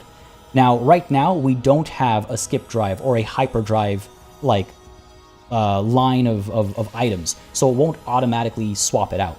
I need to put the skip drive in. When it comes to customizing ships, things can get pretty involved as well. I found it quite fun. I think I'll probably automate it for most of the stream because it can get quite involved, and I don't know, I mean, again, y'all let me know in chat and in the comments if you're watching the VOD how much you want to see of any specific mechanic, but it can get quite involved. And just to quickly explain it, more components will be unlocked over time. Of course, as you research more components, there will be upgraded versions of various things, and as you can imagine, some of the simpler ideas or concepts are like fuel cell. An advanced fuel cell will take maybe the same amount of space but hold more fuel, so ships don't have to refuel as often. So there's a lot of like linear progression that can happen, but of course it's based on the technology you've researched. The reactors, for example, generate energy. More of a smaller reactor will generate more energy. Fewer of a more advanced reactor might generate the same amount of energy. Energy is, of course, required for anything a ship might try to do: move, shoot, jump, whatever it might be. So let's, as an example, because I do think it'll work out this way, the math, let's go ahead and remove one of these basic fuel cells. So we'll have less fuel on this thing, but that'll make room for the skip drive.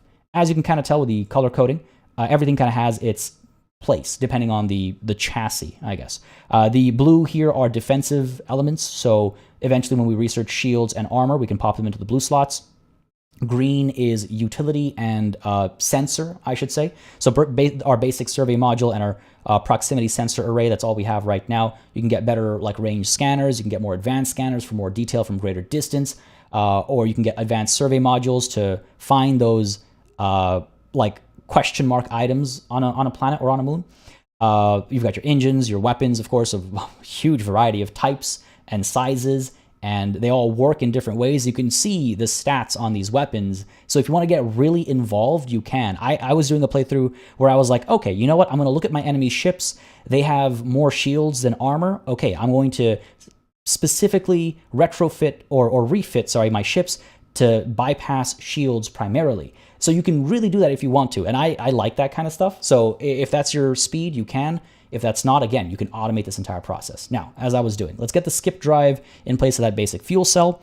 And I believe, yes, We have a recommendation over here right away. The hyperdrive energy requirements combined with static energy requirements are higher than reactor energy output. Hyperdrive speed will be scaled down. So you can see over here you can see our different speeds listed over here. We got our slow speed, our cruise speed, our sprint speed, and our hyper speed. 8K is fast, but because of that lack of energy to sustain our hyperdrive, we're unoptimized. So let's go ahead and get rid of another fuel cell. And we'll replace that with another space reactor. Again, we can research better reactors so that we don't need 2 reactors, just one more powerful one. And we'll pop this in. And now we're generating too much energy, but that's fine because you can see our hyperspeed has gone from 8 to 10K. Is that worth it compared to the fuel? I haven't done the math on it, and I don't intend to right now, I'll be honest. Maybe some of you already have based on other visuals and playthroughs you've seen. But I'm going to just do that. But I can't because I've gone over the size limit of this hull. All right. So how do I make enough room here? I could get rid of an ion engine. If I do that, our cruise and sprint speed slow down a little bit. Don't know if I want to do that. It's not an insignificant drop. I mean, it's probably fine. Yeah, sure. Let's go ahead and get rid of the ion engine. And now you can see we're at size. We have enough fuel, I think, to move far enough without needing to come back and refuel. Energy collectors are needed to regenerate lost energy or used up energy. And I think we're okay like this. So yeah, there's a lot of elements you have to worry about. You have to worry about how much space you actually have. You have to worry about crew. Some various modules and stuff will require crew to operate those items. Each basic crew system over here has room for 75 people. I cannot get rid of 75 people, so I can't get rid of one of the crew systems because then I'll have less than the 115 that this ship needs to operate. You got build costs and you got weapon details, all kinds of details. It's deep. It's deep. I'm not going to go into all this because again, we'll be here for 7 hours just looking at the screen. But I wanted to touch on the resources required to build.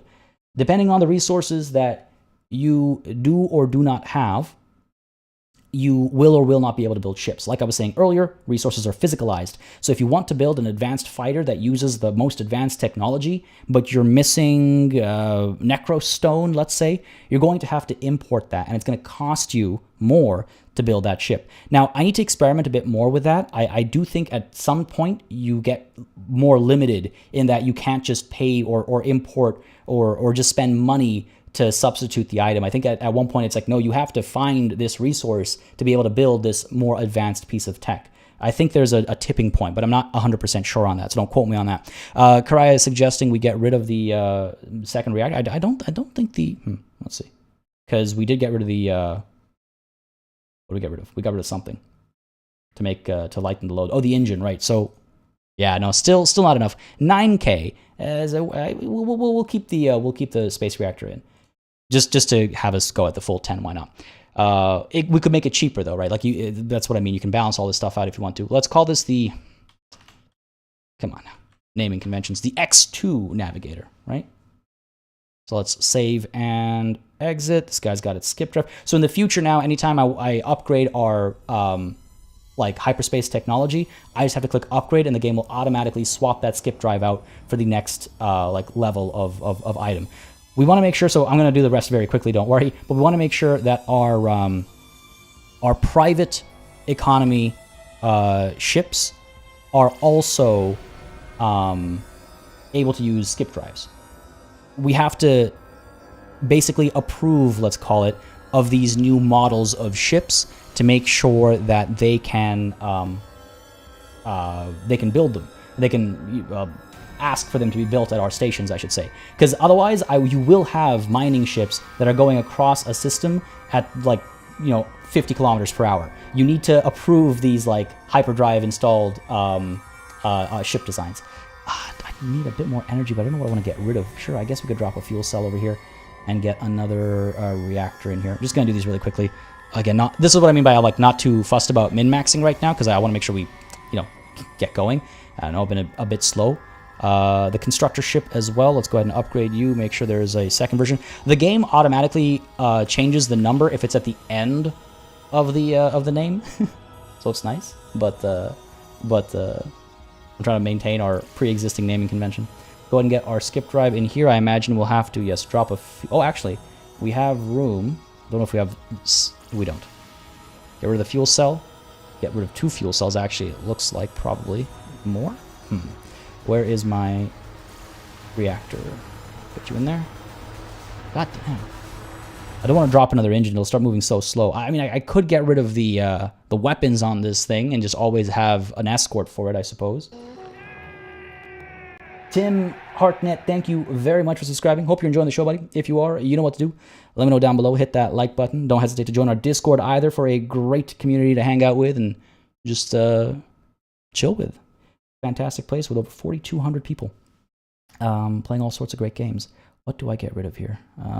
Let's go ahead and get rid of one of our plasma torpedoes. Space is a dangerous place, yes, but I don't think 2 plasma torpedoes on 1 constructor ship is going to make enough of a difference. You know what I mean? Like, it's going to need an escort if it gets in trouble, even in the slightest bit of trouble. You know what I mean? So let's get rid of the weapons. We can even get rid of both weapons and then get one of these fuel cells back. Make it a full-on civilian ship, no civilian uprisings here, and then we'll build escorts and stuff for them down the line when we need them. I think we're good. Everything's good. Yeah, sure. And eventually we'll build like armor and shields and stuff for them as well to make sure they're able to survive if they do get ambushed, which they almost certainly will. So that's a construction ship, our exploration ship, our mining ship.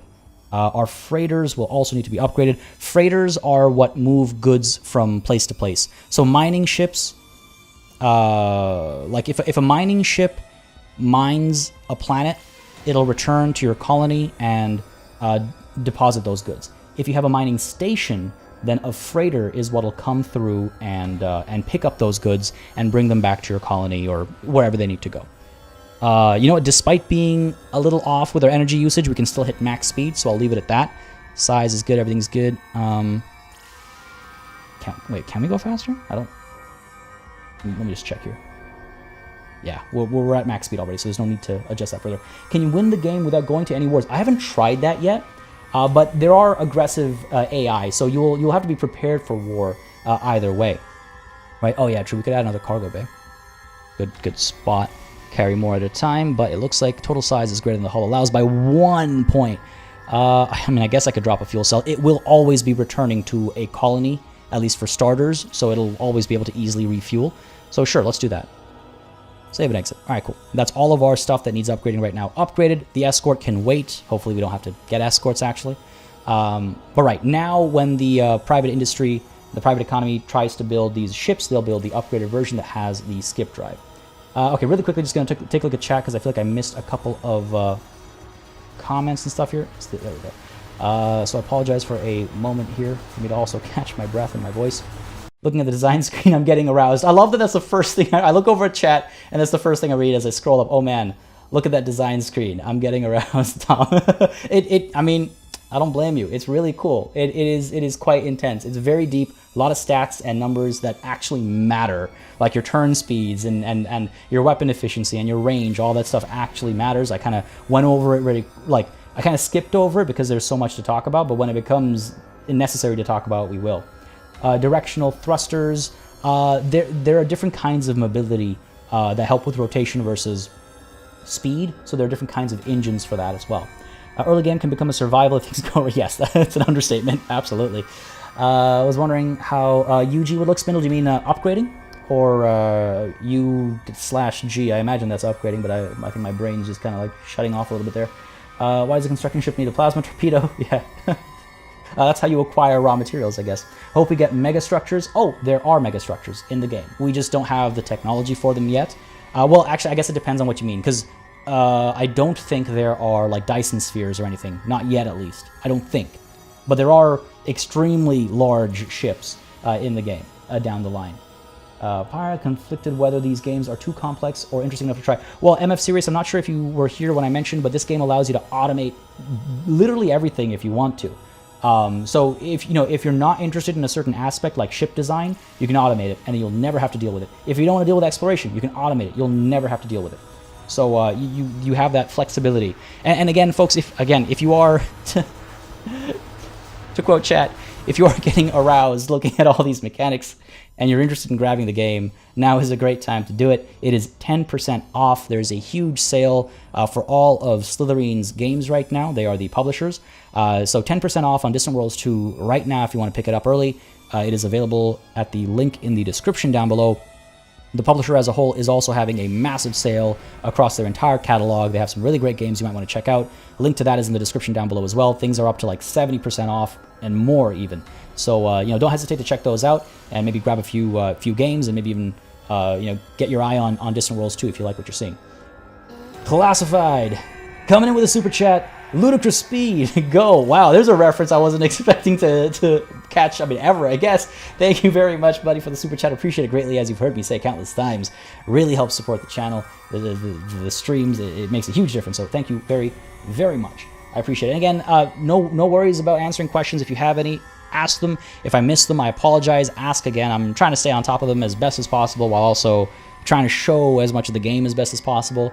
One of the things, if you're familiar with me and the channel, you'll know this. If you're not, then you're about to find out. One of the things about me is that I often worry that I'm going into too much detail about stuff, or I'm not going into enough detail about stuff. There's no middle ground. So feel free to let me know, and I'll, like I was saying earlier, I'll course correct accordingly. If I'm talking too much about something, let me know. If I'm talking too little about something, or you're curious about a system, let me know, and I'll check it out. Italian Spartacus, coming through with a super chat. How's it going, Sparty, buddy? Been some time. It's been such a crazy quarter. I'm glad you could join in today. Coming in with a super chat. Thank you very much. I hope our children have your hair. Me too, buddy. Me too. Actually, you know what? It's grown a little bit too long, but yeah, me too. Your beard is glorious, though. How's it going, bud? Hope you're having a wonderful just start to the year, man. It's been madness. Thanks for dropping by, though, and thanks for the super chat. Someone's making a BSG-based game. Well, these guys have a BSG-based game. Deadlock. I almost said Dreadlock. Deadlock is really cool. It's really cool, and it's like $8 right now. It's 80% off, I think, on the sale. It's really, really, really, really cool. Very, very different approach to space-like tactics, I would say. Can you make completely customized ships? So the hull is limited. Like the shape, the overall hull is limited. You will have different hulls and shapes and stuff unlocked over time as you unlock. Oh, God damn it, I'm not researching anything. As you research more things, you'll have new types of chassis and stuff unlocked with more parts or more slots and more like spaces to put things in, or different utilities. But the look of the ship is fixed. Everything else you can absolutely customize. Yeah, hopefully that answers that question there. Yeah, no reason. Yeah, good spot. I realized I'm so used to. Yeah, sorry, I got distracted there. not too much time lost, though. Not too much time lost. Let's go ahead and, all right. We have basic civilian ships. We could upgrade to expanded civilian ships. There's no point yet. We haven't found a colonizable planet, so there's no need for a colony ship. Our mining ships are fine. We don't have a spot for tourism or to send people to for immigration, so passenger ships are irrelevant. Fuel tankers are helpful, but once we get bigger, we'll leave that for now. Space construction, system patrol, starship. I'm kind of tempted to get the frigate sooner rather than later, because pirates can be hell, man. Pirates can be really painful. Yeah, I do speak very fast when I'm excited, so if I need to repeat something, let me know that too. I used to be able to keep up with Rap God and break your neck. Good times, good times. I still can, probably. Let's go ahead with the System Patrol Starship. The frigates are significantly more powerful than the escort, and a couple of frigates early on to protect your private interests is not a bad idea, because you want to make sure the private economy keeps going, not being harassed by pirates. Ideally, we don't have to pay them too much tribute, so let's go with System Patrol Starships. You got to pay an initial cost to start research. We'll go ahead and do that. 5 years it'll take. I think I'm fine with that. We might rush it if we feel it's necessary. But you can see there's a lot of options over here. I mean, space commerce goes above and beyond the basics I was talking about earlier if you want to trade with other people as well, especially. Though basic space commerce also increases the value of internal trade that's happening, if memory serves me correctly. You've got recreation systems for tourism and for tourist ships, which we'll definitely pursue. Yeah, fine. Let's go with the System Patrol Starships for now, and then we'll maybe do the stable warp fields after. Stable warp fields are what we'll need to let's pay the cost and just queue it up. That's what we'll need to actually start going to other star systems. So we can wait. William Trent, that's not about to happen. That's not about to happen.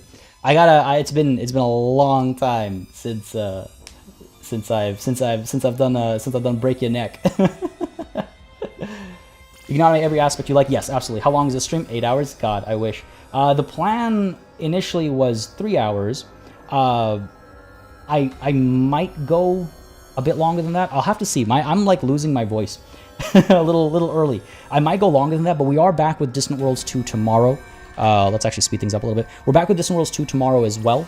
And like I was saying, either we continue this playthrough or start a new one as the other species.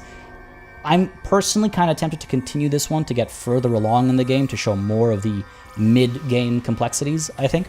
But obviously I'm open to people's opinions, as always.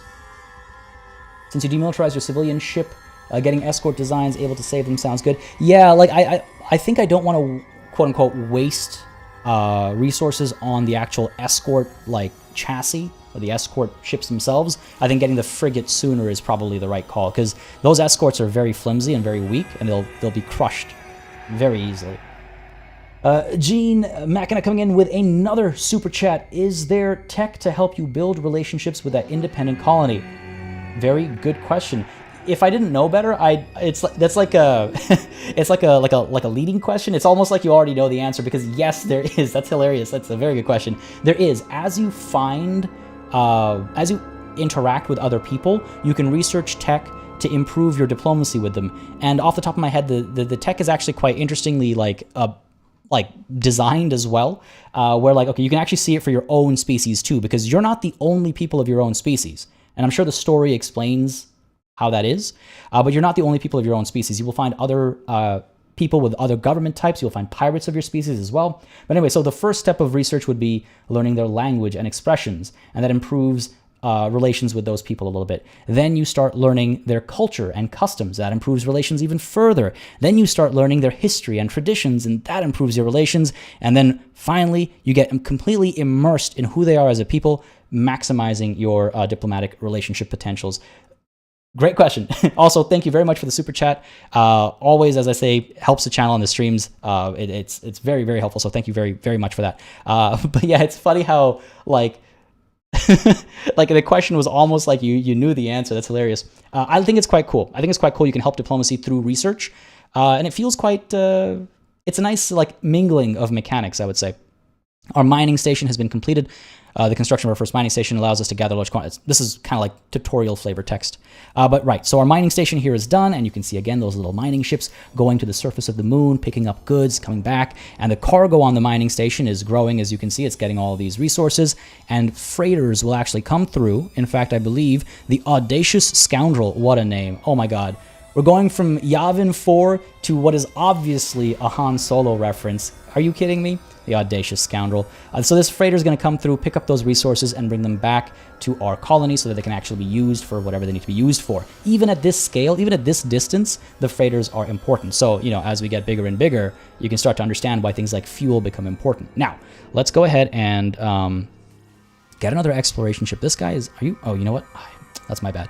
Our ship over here, our construction ship. Let's go ahead and do it this way. Construction ship should be building this guy. And because I set it to manual, it didn't automatically go there, but that is one of the first things it does. So that's on me. And also why one might want to play a game on automatic, their first playthrough, right? Let's also get an exploration ship coming. We've got a bunch of, you can see all these small freighters being built. Let's take a quick peek over here at our economy. Take a look at the annual bonus income from shipbuilding, right? Last year as well, we made quite a bit of money from the shipbuilding. These are all the private industry using our stations to build ships, and that's really helping our economy a lot. But what was I going to do? I was going to commission more exploration ships, at least one more exploration ship. Let's go ahead and get the X2 Navigator over here, and let's get our existing exploration ship, if I can find him, the X1 Navigator. Let's get you retrofit. And then we can start exploring some of the other systems as well. Is the pre-FTL gameplay as fun as in Distant Worlds 1? I think so. There's a lot to do. So I think so. I think like the reason why I'm hesitant is because I don't ever want to answer a question like that just off the cuff. but I enjoy how much there is to do before you get fast and light. You get to skip drives pretty quickly, and then there's, again, once you get to skip drives, your entire system opens up, so then there's a lot to do there, and pretty quickly you can actually get to hyperspeed as well, like to fast and light, so I think it's nicely balanced, personally. I have to play a bit more, but I think it's nicely balanced, personally. Let's take a look at chat over here again real quick. Amber Letitia coming in with a super sticker. Thank you very much. I actually haven't had a cup of tea today yet. I'm going to have to correct that soon, but I appreciate it greatly. Thank you for the super sticker. Thank you for the support. As I say, always really helps support the channel, the streams, keeps it all alive and running smoothly. All right, let's take a look at chat over here real quick. Again, I apologize if I missed any crazy stuff. Don't restart a new race tomorrow. I'm seeing Jazzy B and Karaya say. All right. That's kind of where I'm leaning, because there is just so much to look at. Bewitched Phantom talking about... Oh, are we talking about the 8-hour stream for the Humankind? That was a fun stream. 8 hours, though. Oh, man. I was dead for like a day after. Have you thought about doing a new Crusader King series? Oh, 100%. We're totally doing more Crusader Kings on the channel. I was hoping to start this coming Monday, but the reality is probably starting next Monday, because I'm currently being bogged down by a huge review I'm doing, one of my biggest yet, and I don't think I'll have the wherewithal to stream this coming Monday, but next Monday almost certainly. We're definitely playing more Crusader Kings 3 on this channel for sure. I'm very ignorant of this game series. Oh, ask and you shall receive, and I apologize for what I've missed. What's the best 4X space game for noobs? Oh, there's so many of them scale so differently. Is there any particular experience you're looking for? And I guarantee you the Discord will have many answers for you as well. Again, the Discord, folks, great community, very focused on... I shouldn't say focused. We play a lot of games. Strategy games is my real focus, so you'll see a lot of that come through from time to time, but all kinds of games get played and discussed in there, so don't hesitate to join in if you're looking for folks to play with or hang out with who might be like-minded. Whole lot just to communicate with a neighbor. Yes, so you don't have to do all that research I was talking about for improved diplomacy, but if you want to, if you really want to get along with certain people, then you can invest in that research. So again, it's entirely up to you, but I just like how it's broken down and how it feels very realistic, you know? It feels like it's a very real parallel, I would say.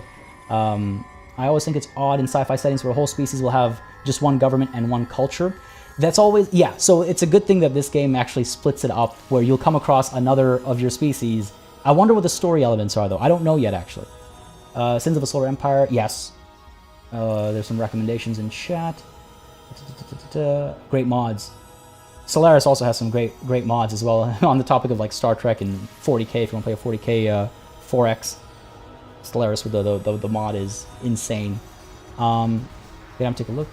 This game looks juicy. Oh, it's very juicy. Oh, it's very juicy. Hands down one of my most anticipated. Hands down one of my most anticipated games of the year, and it's coming out in March. And again, folks, if you want to pick it up, it is 10% off right now on Steam. Link in the description down below. Everything else from Slytherin is on a huge sale right now as well, up to 70% off. Link to that in the description down below as well. But Distant Worlds 2 specifically, 10% off. I don't want to get into the conversation about pre-orders and stuff. To each their own. If you want to pick this game up right now, it is cheaper than... it will be after release, right? So take that into consideration if you like what you see and you're excited by it and you've seen enough to make a purchasing decision. Yeah. Sorry. I should get back on it. Ancient Spaceport.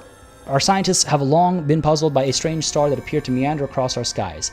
However, we have now discovered the star to be a severely damaged spaceport orbiting our home world. Yes, that's this spaceport over here, which we have now rebuilt.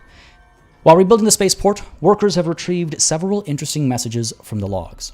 The logs use an unfamiliar dating system, but they appear to date from around 2,000 years ago. At that time, the station detected massive earthquakes and tsunamis on our planet's surface. These destroyed many undersea cities. In addition, devastating plagues swept through the remaining population. A small crew was left on the base. The rest of the personnel took shuttles down to the planet to assist the population below. Eventually, the remaining crew lost contact with those on the surface. The life support was failing, and the last members of the crew recorded that they were entering stasis in the hope of an eventual rescue. Withered Akkadian bodies have been found in damaged stasis pods on another part of the base. So, clearly some great trauma or incident happened here that we'll probably learn about. I'm not saying that to lead you on. I don't know the story. I try to limit my exposure to the story as much as possible. This is in fact my first time reading the story tooltips because I wanted to kind of share the experience together. So okay, cool. Dismiss that. Now the spaceport is another spot where things can be built, ships of various kinds can be built, and it just further fuels the economy. It also has defensive capabilities that hopefully won't come in handy because hopefully no one's going to get that close to our homeworld. By the way, on the topic of our homeworld and the name, you can rename everything you see. You want to rename the Yavin Voyager? You can. You want to rename the spaceport? You can. So that's all open as well. It's one of the things that I like to do. I'm not going to get into here, but it's something that you can absolutely do if you want to. And there's that Discord link in the chat as well. Thank you very much, Wickles. Do not hesitate to join in. It's a whole different demographic compared to strictly StarCraft players. Oh, talking about something else, I guess. Oh, Bewitched Phantom says, Pathfinder Wrath of the Righteous, have you heard of it? If so, opinions. Oh my god, one of my favorite games from last year, for sure. It was in my top 5 games of 2021. I almost said 2020, the years are blending together. But yeah, you know, fantastic. Wrath of the Righteous is fantastic. Pathfinder is, on tabletop, not my favorite system, but the CRPGs that they made, Wrath of the Righteous and Kingmaker, are excellent translations of the tabletop system, and they are well worth checking out if you're into CRPGs. Very, very well-made games, both of them. Secrets of vectoring engines deciphered. In the process of rebuilding, we have received a tech boost in vectoring engines. Good stuff. So if we want to research that, we'll have a slight boost to it. Where are our exploration ships? Retrofitting, you are being built still. All right, let's go ahead and speed time up a little bit. I've not explored all the asteroids just yet. I probably should build... an exploration ship exclusively for that, eh? Build an exploration ship, X2 Navigator. The Bold Wanderer, still being built. The Brisk Miracle, still being retrofit. Once these guys are done, we will be able to ship them out. Can you make your own start, or is it random every time? You can get kind of specific, but you can't get that specific, where you're like, oh, I want to play on Mars. I mean, unless the modding in the game is huge, so unless you want to do that, you can't get that level of specific. But you can say like, okay, I want to start specifically in the Outer Rim. I want to be a part of an old empire, so you have, you know, many colonies across the systems. You have quite a bit of flexibility there. And I would, if you missed the opening of the stream, I kind of go into all that stuff in a decent, I think, bit of detail. Cough, cough, I want to play The Expanse. Man, how has The Expanse not got a strategy game and an RPG game? I know we're getting that Kamina Drummer game, but like, how is that the only Expanse game that we're getting right now? Blows my mind. All right, I think these guys are all done. So let's go ahead and get the Brisk Miracle. Oh, right. So when you have various tabs open, you get various kinds of detail. It takes some getting used to, but the UX is very well handled. Very well handled. So let's get the Tired Queen going to Yavin 1. We'll get Brisk Miracle heading over to Yavin 3. There's a moon there as well, worth exploring. Oh, I didn't... Okay, well, we'll look at this in a second. And then the Bold Wanderer will have looking at some more of these asteroids, I think. So let's take a look at our ship over here, committing its first ever hyperjump. One of our ships, the Tired Queen, has engaged its hyperdrive, allowing our Empire to travel faster than light for the very first time. Distances that previously took months to traverse can now be covered nearly instantly. Next stop, the stars. The Tired Queen is now speeding through hyperspace. Who knows what it will discover? So the Tired Queen... Alright. Like, I'm just going to dismiss this, and you can kind of just see the speed difference on that red dot over there. Like, this is at speed 1. That's how fast it goes compared to how slowly they were going between the asteroids and stuff.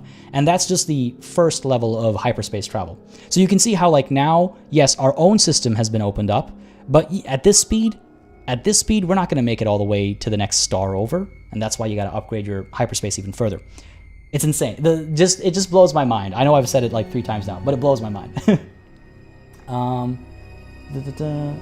I've been excited for this game years before it was even announced. Distant Worlds 1 is so epic, I couldn't wait if they made it 2. Oh, here we are.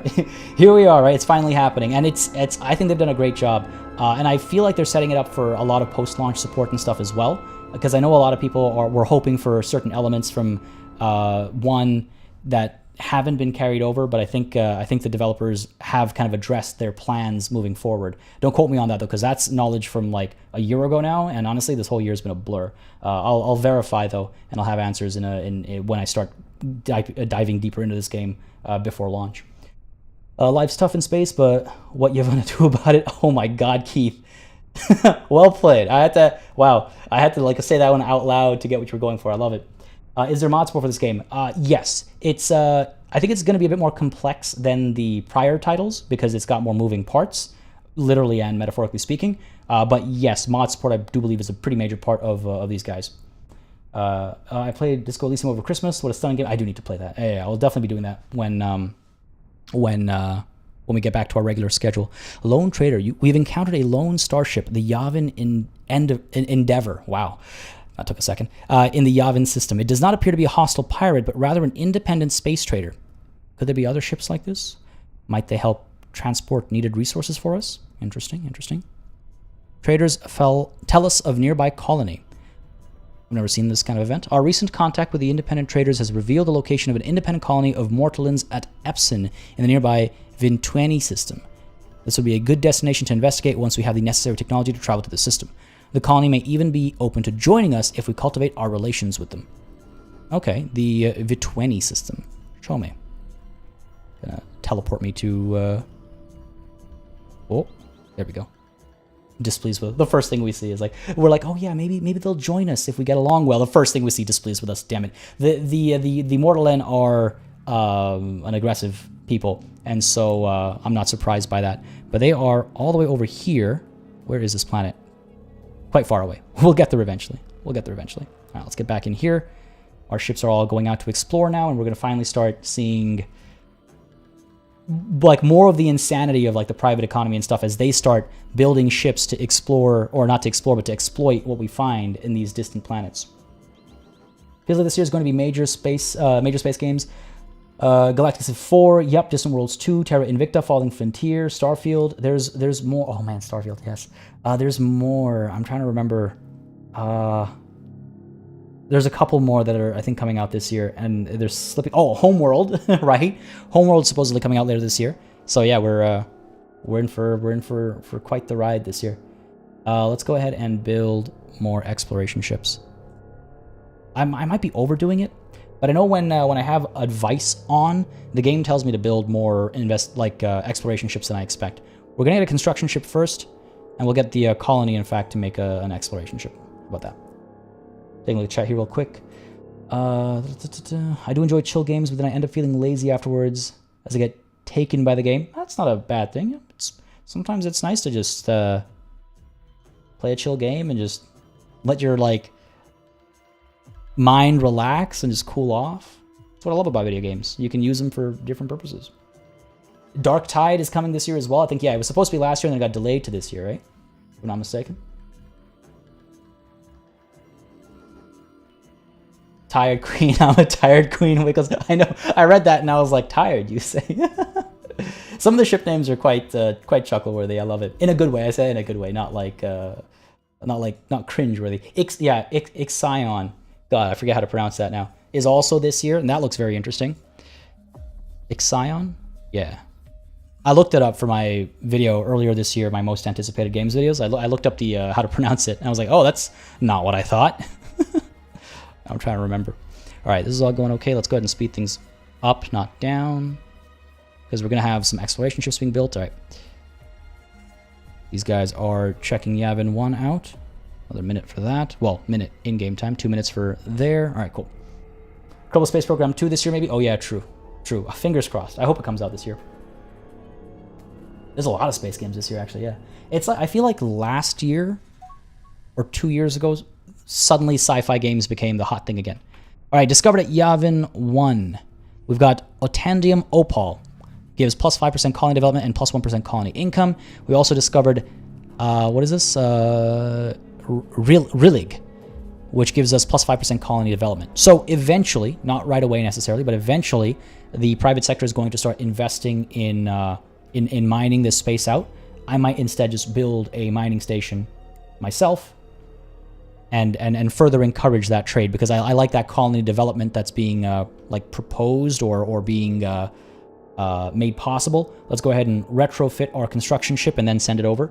And I will not make the mistake I made in one of my playthroughs where I sent a construction ship halfway across my system without any skip drive or anything to build a mining station. And I was like, why are you going so slow? And I'd forgotten to retrofit it. Again, only because I am playing with everything manual. If it was automatic, which you can do, easy, like click of a button, you can automate all this stuff, they would have automatically retrofit themselves. Just to be clear and not scare people off. Oh yeah, Nebula's Fleet Command. They released into early access today, I believe, and that is a ridiculously awesome game. I want to really show that game off some more. I've got a video on the channel about that game. Some of the coolest space tactics I have ever experienced. Nebula's Fleet Command. Check it out after the stream. Maybe I'll link the video at the end of the stream as well if you wanna sort of easily check out the highlights, I would say, of that game. It's really, really cool. Can you place this game relative to other space strategy games roughly? Oh man. I always use Stellaris as a point of comparison because I feel like that's one of the biggest recent releases that everybody finds like is familiar with, but it's so difficult because it's so different from Stellaris. I don't know, man. I think if you watch for like 20 to 30 minutes or so, you'll immediately understand just how deep and wide this game is, and so how it's difficult to, in a quick way, answer that question. I apologize for not having a clear and quick answer for you, but it's wildly deep and wildly wide. Glad you're covering it. Can't watch. Want to play fresh. Sounds good, Mr. Inadequate. Thank you for dropping by and saying hi. Enjoy it when you dive into it, and if you do want to see some of it eventually, you'll definitely find some on this channel. I'm loving this game. But thanks for dropping by, bud. Right, our construction ship is done, so let's go ahead and get it over to here. And I believe you can see... Oh, Radiant Adventure, one of our other construction ships is already there. Right, because this one's automated. I forgot I built a second one that's automated. Oops. Because I hadn't set it to manual yet. Let's go ahead and get Buddy just moving to here for now. Again, new ships are always built automated. This guy saw that I wanted to get a mining station done, so he went ahead, picked up the cargo, coming over here to build it now. Critical research breakthrough. Our scientists have made a critical breakthrough while researching system patrol ships. The breakthrough has initiated a crash research program for the project. So again, it's halved the amount of time it would take to research this thing. It came in close to the end, but it's still a percentage difference, so it still matters. That's quite helpful. Recent events, new scientist appears. Ooh, oh, who is this scientist? Wasoga. All right, no special skills. How did I get so unlucky? All right, let's go ahead and resume. Are we done here? We are. Let's go ahead and check this moon out. And let's get our exploration ship over here. This at the bottom over here, by the way, as well, helps organize your fleets and stuff. If you zoom in, it narrows down so you can more easily select your ships and planets and stuff like that. If you're wondering about like how chaotic does it eventually get. Again, exploration ships can also be found listed over here. Construction ships can be found. Like it's all well organized up there, but they've got another secondary system down here as well. How long am I going to stream today? I am going to stream until 3 p.m. local time, which means another hour and 15 minutes, give or take. Might end up going for a little bit longer than that if I get caught up, but that's the plan. And then tomorrow we'll be back, same time tomorrow, continuing, I think, probably this playthrough rather than starting over. And I think tomorrow's stream will probably go at a higher speed, not just like in-game, but also myself. Not talking, but playing. I don't think I could talk faster. We just go at a higher speed so you do see more of the game in action rather than have it explained. And we'll see how we feel tomorrow. Scientists develop skill. They do, but a lot of them arrive with skills, and I was hoping I'd get so lucky as to have them arrive with skills. In fact, our leader developed some skills, if I'm not mistaken. He started with just... he developed quite a few traits and skills. So we started with just industrial research and sensor research, but over time, we get ship maintenance savings, civilian ship maintenance savings. Good stuff for a leader. Pop growth and colony happiness reduced. He's probably done some unpopular stuff, I guess. Colony income, ship construction speed, and facility construction speed all increased as well from his traits. So yeah, you can see people evolve over time. They're not static. Jukri Lapuri has got construction research plus 4%. So if we research something specific to construction research, there are ways in which we can get them to help with that. And I'll explain that if we get the opportunity. If we're lucky, we'll be able to build a research station somewhere. I don't know if we will be so lucky. You are surveying Yavin 2, okay. Up over here, you can see this miners over here. So the private industry sees that there is, what is it? Silicon to be had over here. They're going to come through, they're going to pick it up, they're going to trade. I could build a mining station over here, but it's just one resource. Do I really want to get involved like that, or do I just leave it be? It's up to me. I can decide. I'll probably leave this be. There are some unknown ruins at Yavin 3 as well. I think if we do, if we have a higher level of exploration of the planet, we might be able to actually see what that is. But it's not like a suitable colony or anything, so we can maybe hold off on that. These unknown facilities can be a variety of things, including, and these unknown items can be a variety of things as well, including other resources. Step back from turn-based 4X after the huge disappointment for me on Galactic Civ 3. I played a bit of Civ, but Stellaris, Star Sector, CK3, and Distant Worlds have by far the biggest impact on me. Yeah, you've kind of done away with turn-based. That's fair. I find for me it's an ebb and flow of what I'm interested in. And it really depends on like the systems in the game. I don't think I have a preference between turn and real time, personally. I don't know, actually. I have to think about it. So we've got this mining station over here built. You can see it's doing its mining, and we should be seeing freighters. Let me hold on. Please tell me I upgraded my freighters to have yes, AU200. They do have skip drives. Okay, I was worried for a second that our freighters would just be slowly ambling back and forth. They're not going to move until it's worth it to them. They're not going to move until there's a valuable or a reasonable amount of resource to pick up, which is why they're not shipping just quite yet. What have we discovered over here? Nothing? Empty? Yeah, nothing mineable over here. Oh, god damn it. Pirates already? I should have been building frigates right away. Getting high from the lack of oxygen from not stopping to breathe. I know, I do have to slow it down. Why am I starting the stream so late? I'm so partly experimenting with times, partly in the past. Noon has done really well for like the global kind of audience we have. Maybe that's too late. Maybe I should start sooner. I'm also like working super late into the night these last couple of months, so the slightly later start helps with that as well. Which is why we're starting at noon. But I've been asking for a while now for folks to let me know in the Discord, in the comments, and chat if the time is better or worse for them, because then I can adjust accordingly. Yeah, Sins is great. If you haven't played Sins is amazing. Yeah, I will definitely I will play it easy with these pirates because we're not ready to deal with them just quite yet. I don't want to have my homeworld invaded. Nico, how's it going, buddy? Yes, our planet is like, can you imagine the chance of our planet being in the Yavin system? It's entirely randomized. What are the chances? Pirates. It appears that we have company. Unfortunately, this is not the kind of company that we want. Hostile space pirates. Where do these pirates come from? Are they a scouting party for a larger empire? Or are they a lone group? These pirates look well armed and are more technologically advanced than we are. Thus, given our current situation, it would be wise to appease them in any way possible, even paying them off if necessary. Yeah, let's go ahead and accept this deal. They want 125 credits per month. That's going to hit our economy a bit, but I accept this deal. Oh, God, that hit our economy a lot more than I was hoping.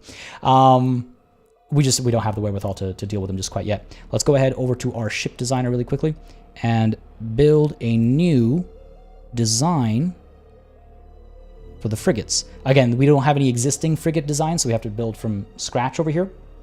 But even then, we can choose to manually create from scratch, from the ground up, or for the interest of the stream, I think, and pace, we'll go with auto-generate new design using this ship hull, and that will allow us to still customize stuff if we want to, but it builds a pretty optimal kind of a ship with all your latest technology that you have available to you. I'm going to ask you guys for a name suggestion for this new class of ship that we're building. And as I look to chat for name suggestions, I'm going to have a quick drink of water because I am losing my voice. But let me know what you guys think. In my previous playthroughs, I've been calling them the Frigs. So Frig 1, Frig 2, and it upgrades, so on and so forth. And I'll go back to that unless we get some name suggestions in chat. But I do need a quick sip of water over here. Let's keep them short, so that easier to refer to. The meager tramp class, I love it. The intrepid.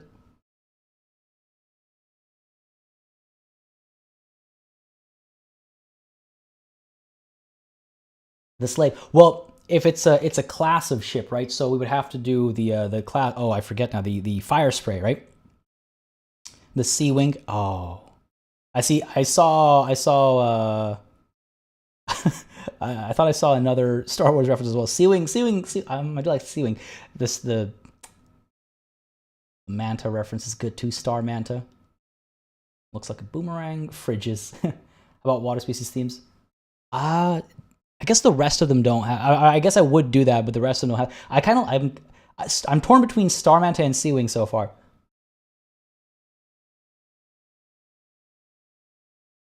God damn, I might just blend the two.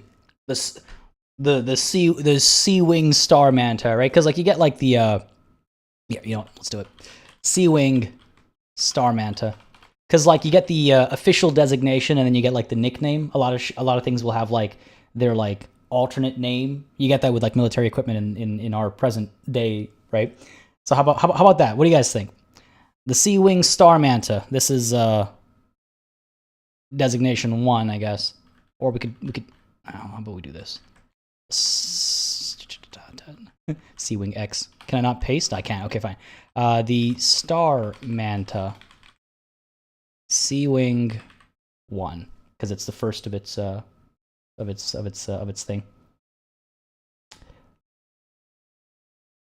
Well, the reason why I'm going with the Manta is because I like the idea of integrating our species into it. We're a water species. Call it tug ship. Make it less cool. Alternate names should never be in the official designation. Oh, for sure. But this is just this is for fun, right? This is for fun. The Star Manta, Sea Wing 1. Yeah, let's do that. I think we're fine with that.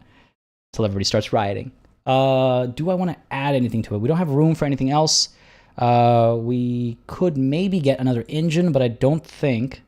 Oh, we have room for another engine. Makes us a little bit faster. Makes us significantly faster, actually. And you want speed, right? If this is going to like respond to pirate aggression eventually, we want to make sure we're moving quickly. That's about as much as we can fit in there. And the weapons we have right now are particle beams, plasma torpedoes, and particle beams. So again, these all have their own like values. You also can compare. So like, let's take a look at the particle beam versus the plasma torpedo. The game will allow you to compare values and what you might want to use or not use. Yeah, it's a dangerous screen, Sandeep. It's a dangerous screen because there's a lot to it. We could add another weapon. I think if we add another weapon rather than so this will have to be a small weapon because it's only got a little bit of room. You can see the sizes and stuff listed over here, by the way. We've got plasma torpedoes, particle beams. Let's add a small plasma torpedo, like a second one, and let's get rid of the engine, I guess. We could try that. What's our mobility looking like? The game will warn you if your average speed across the Empire is faster for that class of ship than the build you're making. Like if we had significantly faster military ships and this one was significantly slower, the game would warn us. It would be like, hey, this one's a particularly slow ship, heads up. But yeah, this is good for now. We'll eventually unlock more things to strap onto these guys. Like you have hyperspace jammers to stop people from escaping. You have better targeting systems and stuff like that. We don't have any of that just quite yet. So let's save and exit. Yeah, good stuff. Yeah, pleased with that. And let's build a couple of these frigates. Set you to manual as well. Over to here. Build me a frigate, and the colony, build me a frigate as well. All right, take a look at chat here real quick. If I buy the game through the link in the description, does party get part of it? I don't get a commission from that link. That is a part of the sort of sponsorship from the folks over at Slytherin, so it helps me in that way. You can buy it from my game store instead. I get a cut from that. I can't imagine the publisher would mind either way, but today, if you're picking it up because of this stream, they use the link in the description down below, because I think that'd be that'd be most appropriate, let's put it that way. Does adding weapons or engines increase its upkeep cost, etc.? It increases the cost to build. I don't know, I haven't done the math on if it increases the upkeep cost, but I would not be surprised. It increases the cost to build for sure. And it also changes what resources you might need. When I first saw the design screen, I didn't like it because the first... Sorry, I'm like muttering to the mic. Bashy says, when I first saw the design screen, I didn't like it because the first game gave much more freedom in designs, but now I kind of changed my mind. Yeah, I think the... sorry. Murderous Intruders. Jesus. They kind of wear their... hard on their sleeve, don't they? Another pirate faction. All right, hold on. First of all, what do the Murderous Intruders want? These names. Okay, I guess I have to deal with these guys first. The Clan of Superiority, Jesus. We've encountered a new pirate faction in the Yavin system, the Clan of Superiority. The pirate faction is predominantly composed of Hakonishes. The Hakonishes are naturally very hostile towards us. They're unlikely to be useful allies. Initial communication with the Hakonishes have been quite successful. They've developed some trust with us. Okay. Eventually, hopefully, they'll ask us for tribute. Oh yeah, they are. Okay, good. Happy to be paying tribute. Yes, I will accept this treaty. Hurting our economy, but that's fine for now. And these guys, the murderous intruders, want to sell us the map of an unknown star system for 3,600 credits. I'm going to decline that, just because our economy's in a downward direction right now. So I'm gonna avoid that for now. Yeah, upkeep is probably a percentage of the build cost. That's what I would imagine. I just haven't done the math, but that's what I would imagine. Just making sure. Are we gonna V2 of this design? Yes, for sure. I mean, once we get some upgrades that are worth swapping parts out for, we'll definitely be doing a version 2. All right, let's take a look at how things are moving around a little bit. Let's also unpause the game, perhaps. Buddy here is still surveying Yavin 2. Wow, this is actually quite resource rich. Sorry. Up over here, let's get the Brisk Miracle over to this gas giant. We have it's a construction ship over here. That battle music always scares me. It's like, what's going on? Where? It kind of jumps at you, and it always throws me off because sometimes you don't have to worry about anything. Military ship constructed. We've constructed our first military ship, the Assured Exploit. We're now able to defend ourselves against threats. Build more military ships to protect our empire throughout our star system. Let's go ahead and make sure that we are setting these guys properly. Where is my military ship here? Let's just go this way. If I can remember. There we go. The Assured Exploit coming out there. Go ahead and change you to Auto Guard. So like I was saying, you can change the level of automation for these for your military ships. We're going to set you to Auto Guard, and we can actually set tactics as well. So we can say, okay, only go so far, only attack units that are this easy or difficult to deal with. You can customize all that kind of stuff. We're going to go ahead and keep these guys on Auto Guard, and as some of these ships come out, we'll set them all to be Auto Guard as well, just to make sure if there is a pirate faction out there that decides to get aggressive and doesn't, offer us an opportunity to pay them tribute, then we can defend against them if necessary. But yeah, there's our Sea Wing, the Star Manta. It's quite pretty. I really like the aesthetic in this game as well. It's very different, I would say, from a lot of the.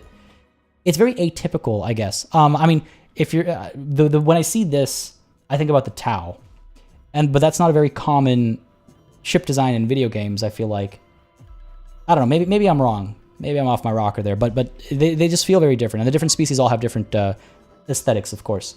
By the way, I feel like I rambled on a tangent there, Scott, when I was answering your question, and I apologize for that. But I should reiterate again, folks, if you are liking what you're seeing with Distant Worlds 2, if you do want to pick it up, it is 10% off right now. If you use the link in the description down below, you can grab it on Steam for 10% off. The game itself releases on the 10th of March, so it is right around the corner. And Slytherin, the publishers of this game, have a huge catalog that is all on sale right now, up to 70% off. More in some cases, and they have some great games that you might want to check out. Link to that is also, again, in the description down below. It's all on Steam, and they really have some fantastic games that if you like strategy games, and if you're looking at this, you're probably going to be interested in some of their other games as well. Centauri ships from Babylon 5. I gotta watch Babylon 5. I've been somewhat exposed to Babylon 5, but when I was much younger, not recently enough, and I really gotta correct that. The Molten Yavin 2 looks like a good mining base. Yeah, I was looking at so these guys, right? Yeah, there's a lot over here. We should probably get a mining station here. Oh, actually, we also get a construction research bonus over here. So let's go ahead and build both a research station and a mining station. We're going to need our construction ships in here to do that. So let's get the Happy Remorse. What a name, Happy Remorse. Let's get you coming over here. And let's get our construction ship over here. Where are you, buddy? Could have sworn I told him to wait over here. The Radiant Adventure. Oh, right, he was over here, but my bad. I mixed my two ships up. Send you over here as well, because we got two things to build over there. Hopefully they'll automatically figure out who builds which one, because Buddy over here is building MS1. That's the mining station 1 at Yavin 2. Okay, cool. And hopefully... You can see now, actually, great example. The Radiant Adventure has to go all the way back to our colony to pick up the resources to build that station with. So, again, the movement of goods and the physicalization of goods completely changes the flow of the game, and how some of the stuff that would sometimes be just a matter of clicking and saying, oh yeah, build a mining station here and wait 60 seconds. Now you have to worry about, well, how far does this ship have to go to pick up the resources and then come back here to build the station or whatever it is you're trying to build. Definitely watch Babylon 5, but you need to watch the first 2 seasons in full to really get it. Then you won't want to stop. I'm all about that. If something needs, I know a lot of folks are like, I shouldn't have to watch a full season before I get interested in a show. I'm fine with that. So if it'll take 2 seasons before I'm into it, that's fine by me. I really do need to check it out. The only excuse I have, David B, is just time, really. And the biggest problem, is that the lovely Miss Elite, the lady of the house, has the same interests as me. And you might go, that sounds great. How's that a problem? Well, it's a problem because we both want to watch the show together, and we're both very busy people. And so we don't often get to stay up to date with all the shows we both want to watch together. But no, I say that ironically, jokingly, of course. It's great that we share so many interests, but that's part of the reason why we haven't yet watched Babylon 5, because it keeps getting pushed back, because we both need to be free and able to watch it. The Lofty Palace of Yavin. What is this? Oh, this music. This music.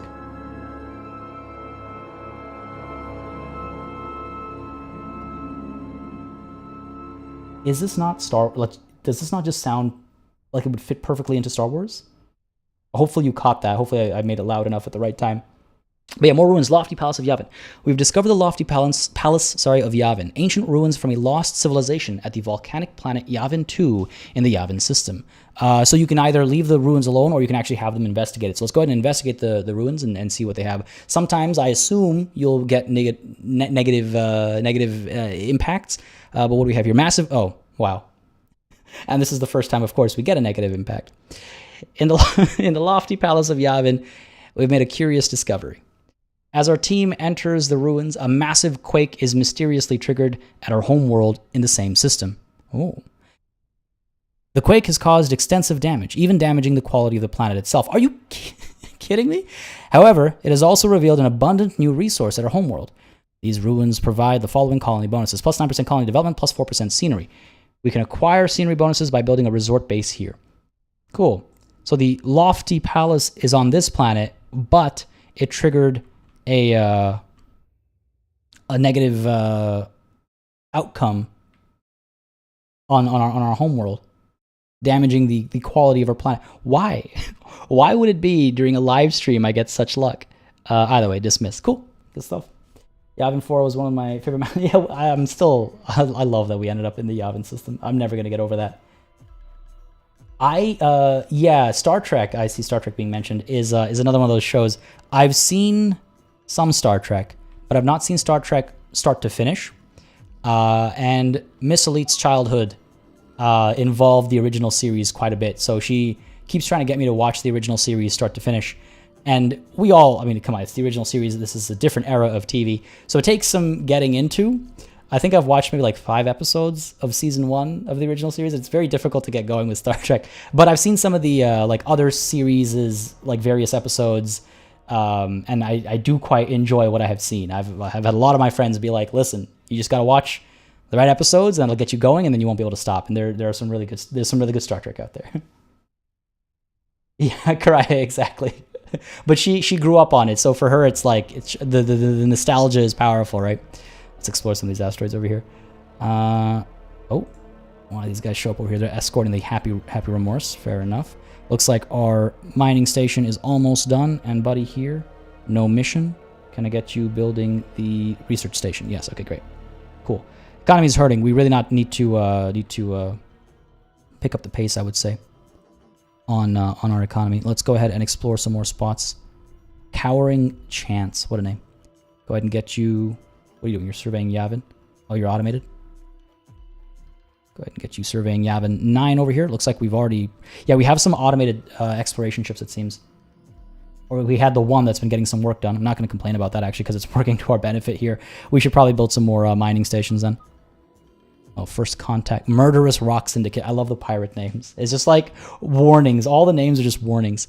We've encountered a new pirate faction in the Yavin system, the Murderous Rock Syndicate. They're also Hakonishes, and it's been initial communications have been catastrophically bad. A poor translation of our standard greeting in their language mistakenly invited them to become our slaves. Nice. Despite our subsequent reassurances, they have taken great offense. I need more frigates. Oh, Lord. Now, again, all these ships are obviously eating into our economy as well, right? We have to deal with the maintenance costs and stuff, too. So let's try and get some more... Wait, are you... What are you doing? Why are you... What? No, don't scuttle the trusty Starwind. It's not an upgraded miner. Do I not have upgraded miners? I'm pretty sure I do. Yeah, miner 02, yeah. I'll scuttle this one. Jeez, it was a big explosion. Just because, like, it's pointless to have ships moving that slowly around. You can see our navigator over here is moving over. Yeah, I'm a little concerned about the... Oh, good. Yes. Here, take my money. Let us live. We're going to stop paying tributes relatively soon. We have how many ships? 1, 2, 3, 4, 5, 6 once everyone's done. Everyone's fully automated. I should probably... how do I do this again? Shift, select, and then I can build a fleet with these ships, and then I can actually select the fleet and tell it to work defensively. And again, I can set their tactics as well specifically. So now the fleet will operate together, and they're not going to move as individual units, and I can command them together as well. So our first fleet has been established. Do we have an admiral? We do, waiting at Yavin 4. Pause for a second over here. Countermeasures are a little bit worse, but the military ship maintenance savings aren't bad. So let's go ahead and send you over to our first fleet. Transfer it. It'll take some time, obviously. He's actually got to fly over there. The pirates are... No. Pirates are strong. With 6 frigates, we should be able to hold them back, but we won't be able to destroy them. I might... Maybe I should pull the trigger here on ending some of those tributes. Let me first finish exploring all these planets and maybe even exploiting them, and then we'll stop paying the tributes. Go ahead and explore you. So you can see now, as things get bigger and bigger, you can see why you might want to automate certain elements instead, right? Because like there's a lot to keep your eye on and stay on top of.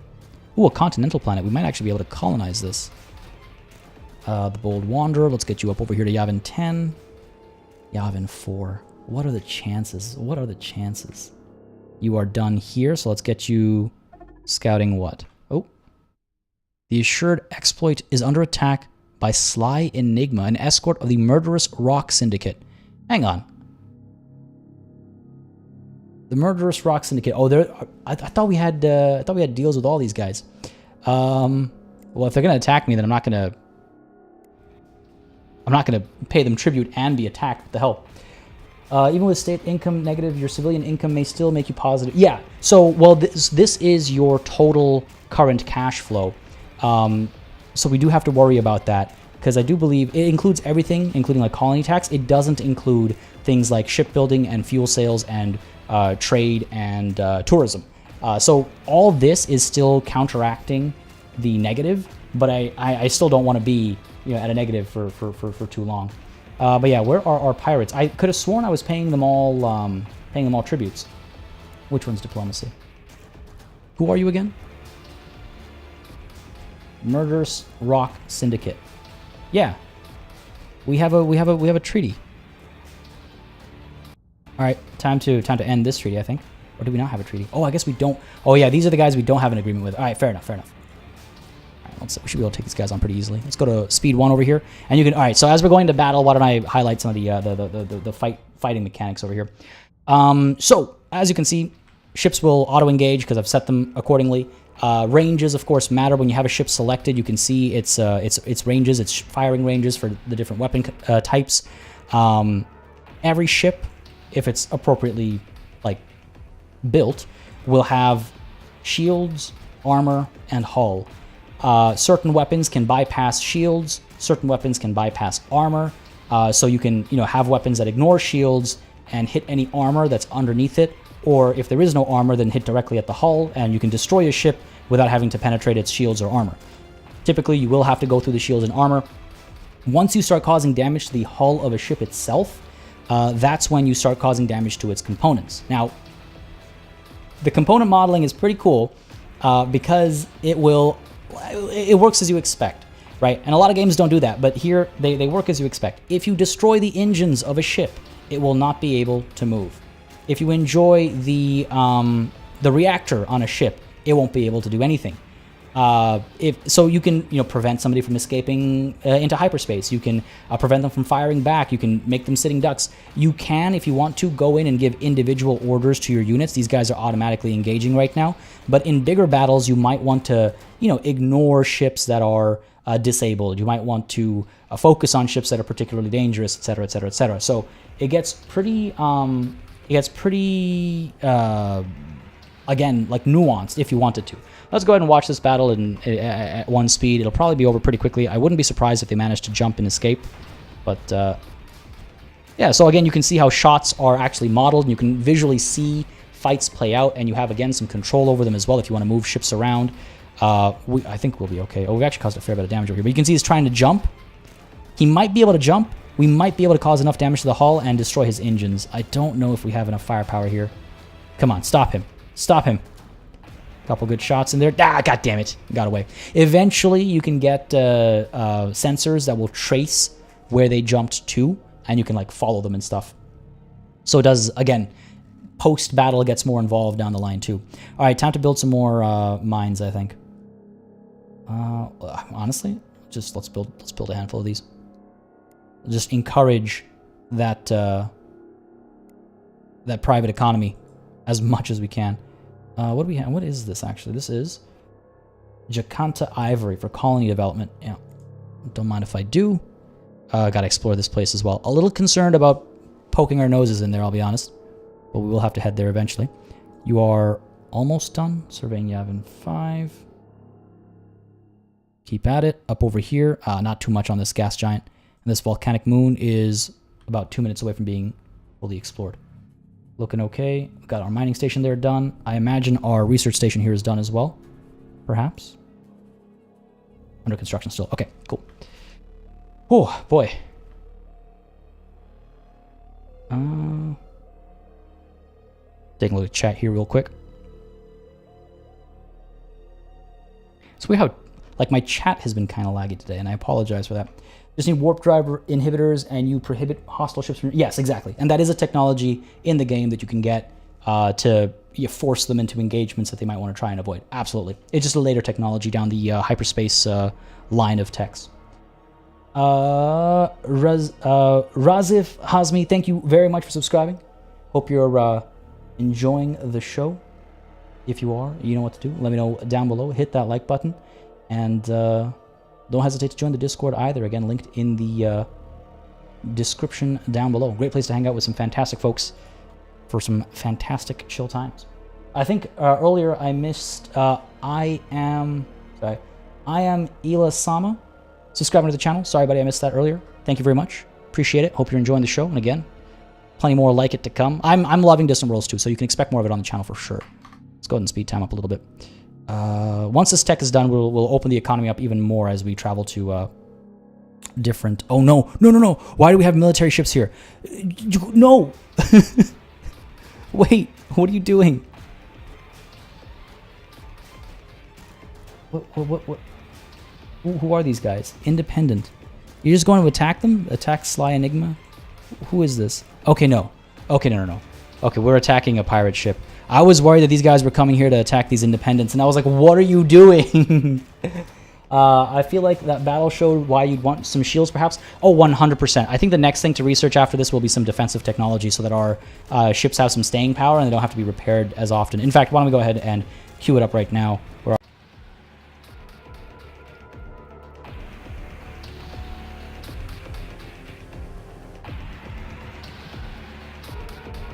I think we're back.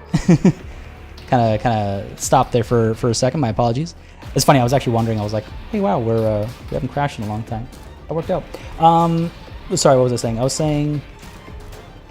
God damn, what was I saying? Oh, I'm sorry, I lost my train of thought with the stream crashing there. My apologies. I feel the value should... Right. So we've got ourselves our shield research happening next.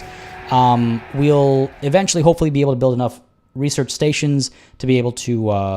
what's the word I'm looking for? Research multiple things at the same time. There it is. There's the announce finally. Razif Hazmi, again, thank you very much for subscribing, buddy. You can have 3 colonies in one system. That's good. Yeah, I thought I saw we had, where are we? This continental planet over here. I imagine we can colonize this. Where is my colonization? We'll see. Once this is done being explored fully, we'll see how compatible it actually is, which will be any second now. All right, 2 location bonuses. Colony development, population growth, colonization stability +2 for us as Actarians. We should probably consider... All right, so here's what we're going to do. We're going to research stable warp fields. We're going to research early energy deflectors. And then we're going to go ahead and turn our attention to colonization. We will need, for that, 2 technologies. We're going to need basic colonization, this module over here. I'll go ahead and invest in it early. That's fine. It's 500 credits, isn't that much. We're also going to need expanded civilian ships, because that's where the small colony ship is. Basic civilian ships does not include the colony ship. So let's go ahead and get this queued up as well.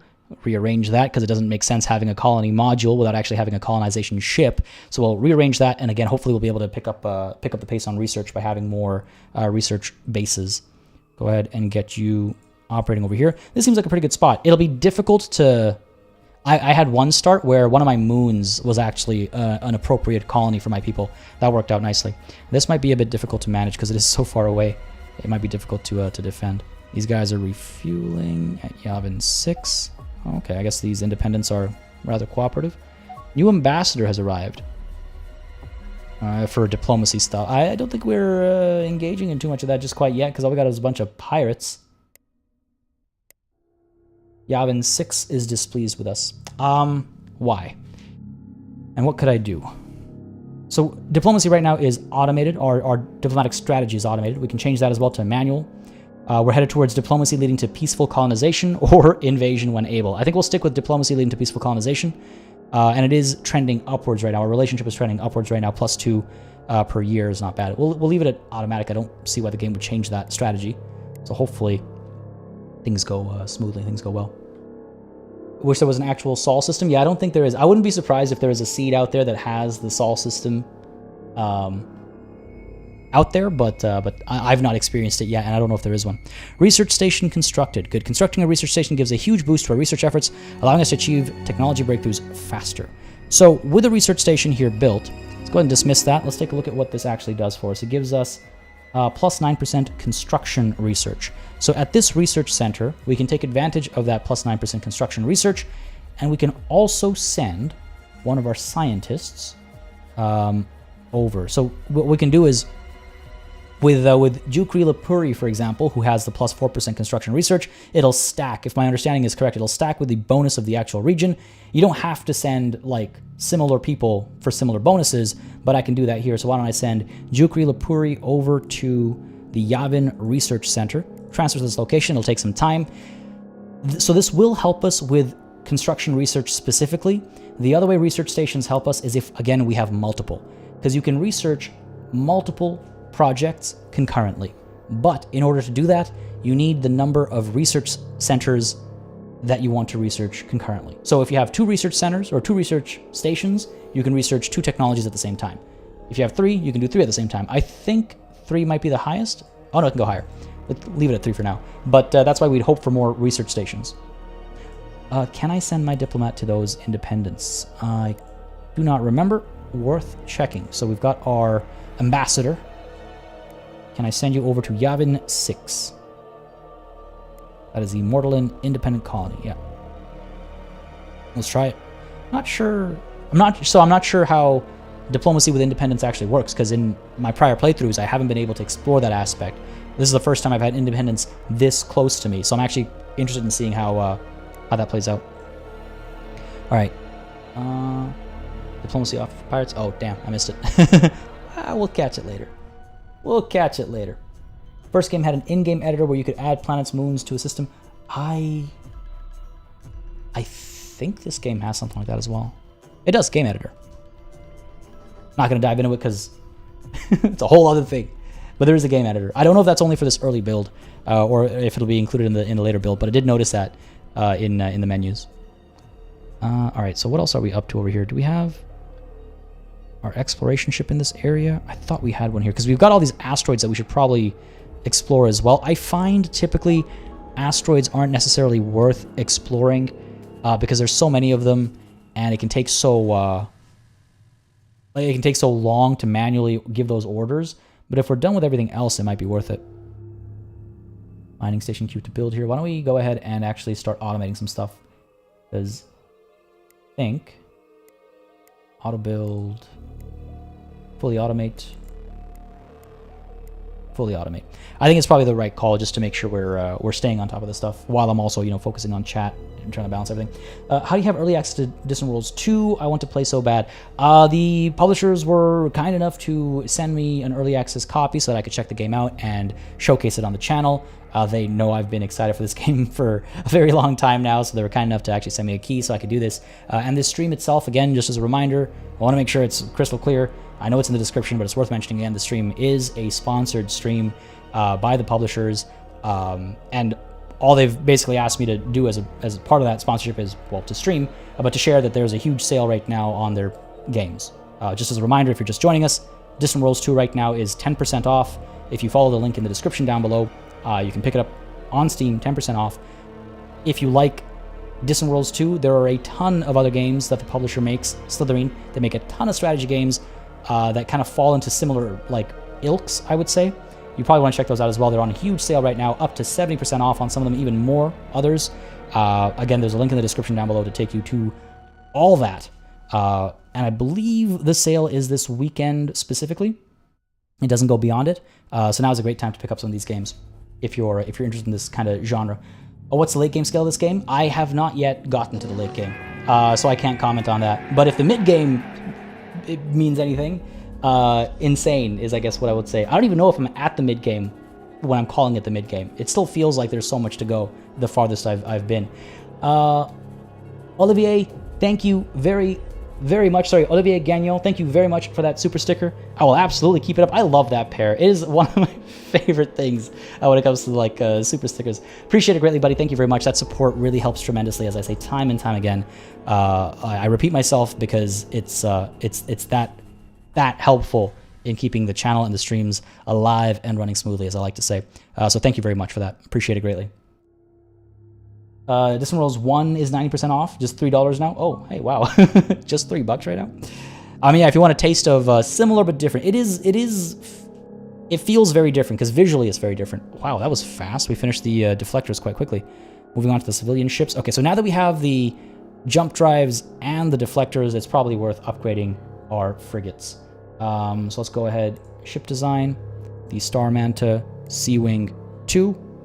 You'll see automatically the skip drive has been replaced with the warp bubble generator because that's the next logical step for that thing. And we'll also go ahead and get our deflection field generator. Go ahead and pop both of those in there because we don't have armor right now, so we might as well double down on the shields. A little suboptimal as far as energy is concerned. I don't know if we have... I don't want to give up more fuel cells, I don't think. Not at this point. I think we're fine being a little suboptimal in hyperdrive. We're still moving faster than we ever need to protect our system, at least. So I think we're okay there. Let's go ahead and save and exit. Yeah. More weapons, different weapons. We should research different weapons, but I think we're fine. Yeah, let's save and exit. So now we have shields, and we have an actual, like, jump drive, like a much faster jump drive. Let's go ahead and take a look at our... actually, just to show you, let's go to our navigator, to our explorer ship. The skip drive, as you can see, or let's go ahead and click on the warp bubble generator. The skip drive, as you can see, has a jump range of 3 million, I assume. The warp bubble generator has a range of 120 million, and the speed goes from 10K to 200K, so it's a huge difference. It's a huge difference. But let's go ahead and upgrade the EX2. Look at the EX3. Like I said, it automatically changes the number if it's at the end, but we have a pre-existing naming convention. Warp bubble generator has already been assigned. This is an exploration ship. Probably not a bad idea to have at least one shield generator on there, right? If it starts to get attacked by an unknown entity, it should be able to survive and get out of there. So let's do that. 4 recommendations. It's the energy stuff. Top speed is lower than the average non-military ships. I think that's okay. It's not by too much. Like I said, it warns you about that, and maneuvering turn rate is different as well. But I think that's okay. We haven't upgraded everything across the board, so things will go at different rates. Now, if we're going to upgrade the exploration ships, we want to make sure we upgrade the mining ships as well, because we don't want any mining ships to go out there without the upgraded like jump drives. That would be ridiculous. The GU-1000 miner 3. Yeah, okay, cool. Done, done, done. And again, you can automate that entire process if you want to. Can you play tall in this game, or do you always need to spread out? You need to spread out insofar as to secure your economy, I would say. In the sense that, like, you don't necessarily... Now, I need to be clear here. I've only played so much of the game, so I cannot give you a definite answer, to be clear. But from my experience so far, it seems as though it should be possible that you don't colonize every system. You have to colonize a few to be at kind of like a sustainable level. But you can still go and exploit planets outside of your home system without colonizing those systems. So in that sense, you're playing tall because you're not spreading your colony far and wide, but you are spreading your economy far and wide. Still tall play, right? Based on how it's defined for strategy games. Again, I'm not 100% sure that that's viable, but it feels viable, like that should be possible, based on my experience so far. Don't forget to upgrade construction ships, good point, yeah. My intent wasn't to send construction ships out just yet, but I figure if we find a good spot, I want to be ready for it. So why don't we go ahead and, yes, upgrade the constructor to be the CST-3 constructor. Yeah, there we go. Again, I'm going to stick with just the better movement speed, the better hyperdrive. I think that's enough of an upgrade. Is there any way you can invest in economy? Well, so every time you buy more or build more exploration ships and send them out and about, and actually I'm going to do some of that right now, every time you do that, you are indirectly investing in the economy by finding more places for your private economy to mine and exploit. When you build mining stations, you're encouraging certain activity, and so in that way, you are helping your private economy as the state. As the Mercantile Guild, you have direct control over your mining ships, so you have a bit more direct control over the private economy, but outside of that specific government type, it's a bit more, I should say, like indirect like that, I suppose, is the best way to put it.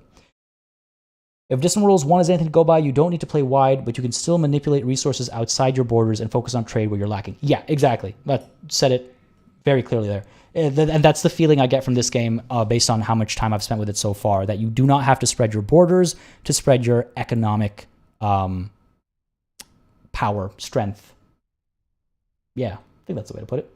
So planets are only for people? No, there is, there is an economy on planets. The way, okay, actually, I didn't really talk about this in enough depth maybe, but the way the money you make from a planet is like calculated is through taxes. And we talked about taxes, but taxes are the result of all the movement of goods that's happening, and also the size of the colony itself. The bigger the colony, the more the more demands it has, the more like it generates in that way, right? Colony growth is the result of the happiness. Colony growth is a result of the development level of the colony, and I believe the happiness of the colony as well. Oh man, it's starting to get a little fuzzy. There's a correlation between the resources that you are supplying the colony, how happy the colony is, and the size of the planet that the colony is on. All that works together to determine how quickly a population will grow, and the bigger the population is, the more big the economy there has to be to sustain the population, and so the more money you make off of that colony because it is a bigger colony and a bigger economy. There is a tipping point. It's not linear. At some point, colony growth starts to give you diminishing returns, and that's why you might be encouraged to trade with products outside of just your colony, and you don't want to just look at your colony as a source of income. You want to look at mining and mineral extraction, or you might want to colonize other planets.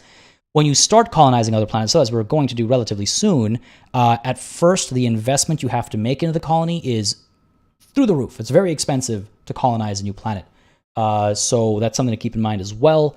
Eventually that cost gets reduced. If we take a look at our homeworld over here, you'll see we have what's called support costs at 1,000.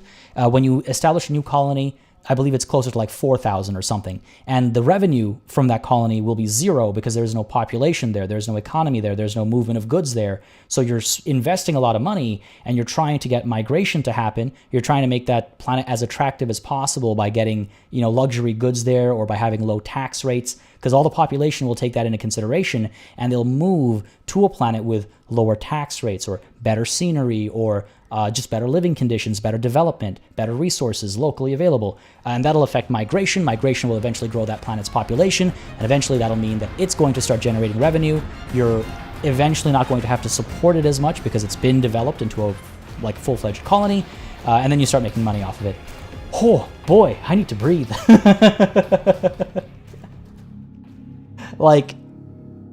It's a big game. It's a big game.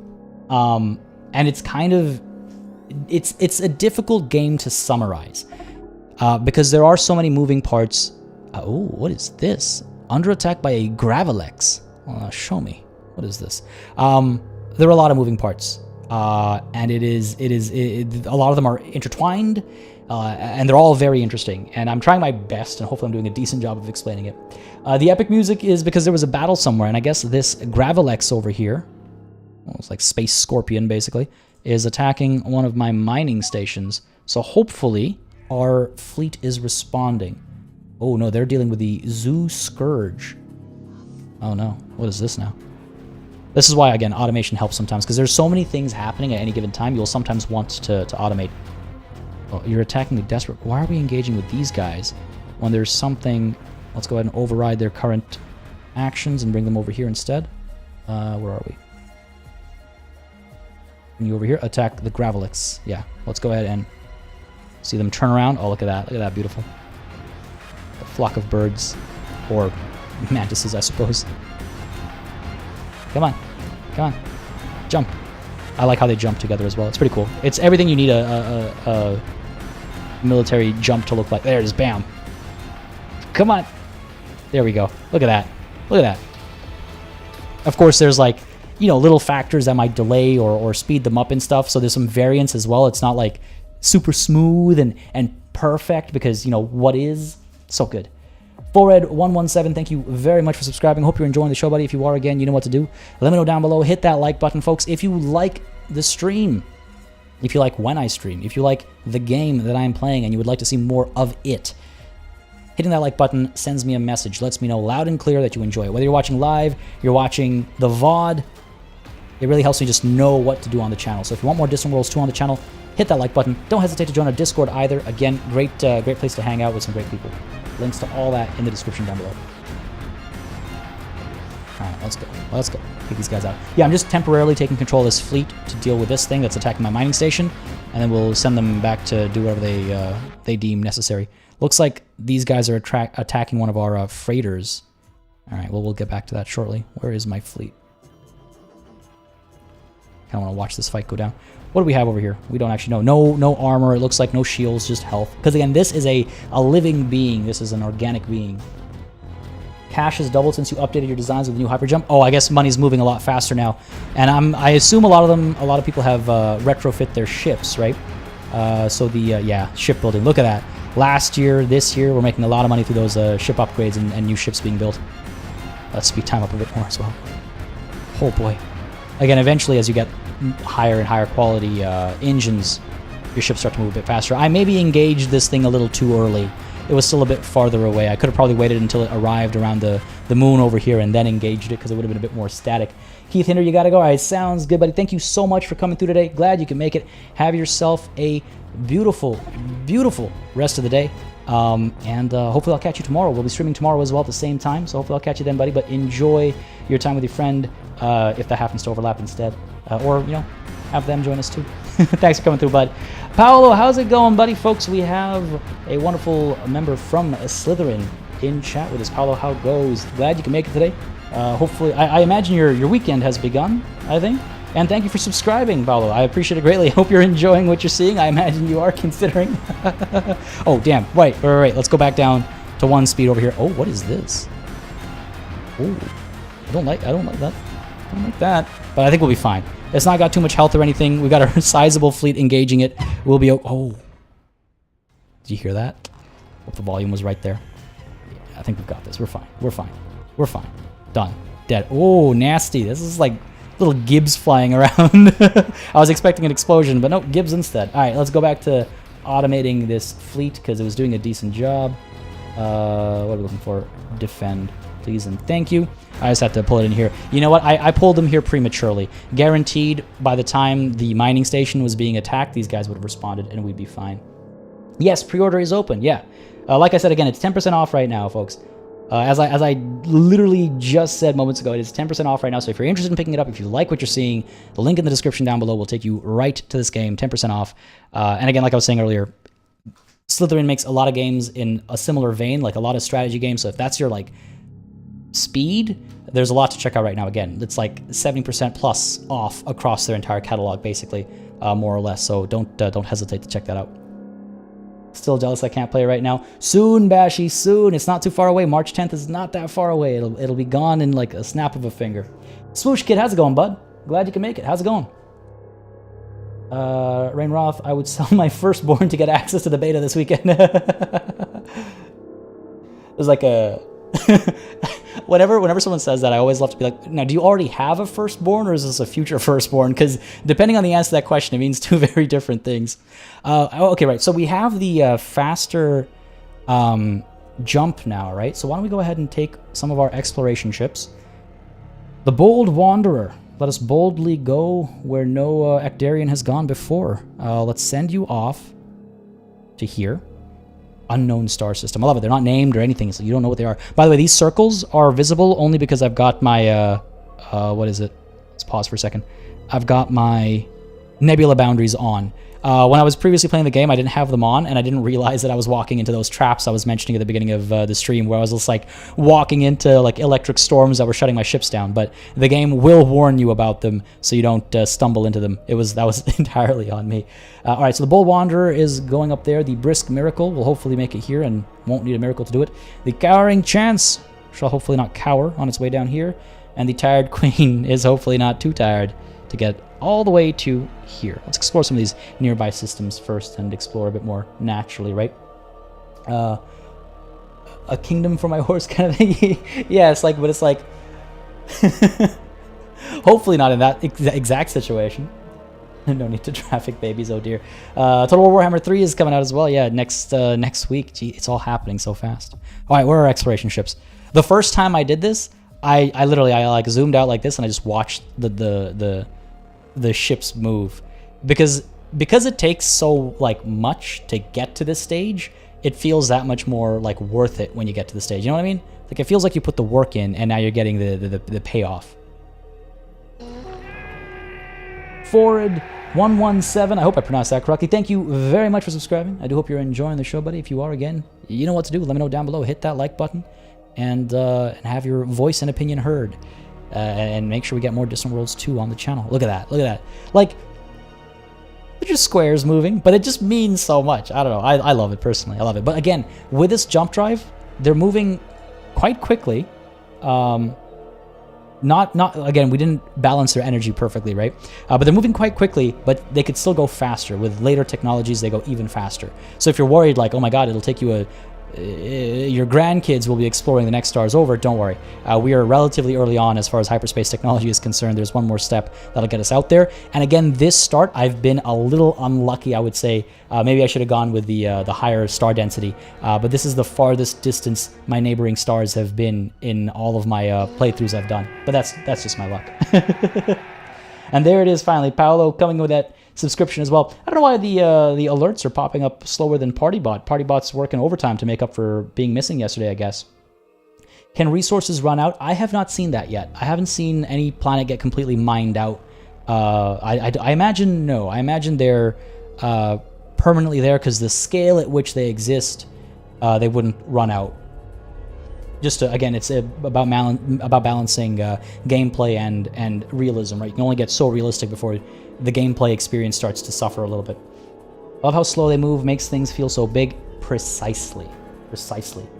There's still some time to today's stream, Evergame Studios, and if you are... How is it already? Wow, time flies when you're having fun, eh?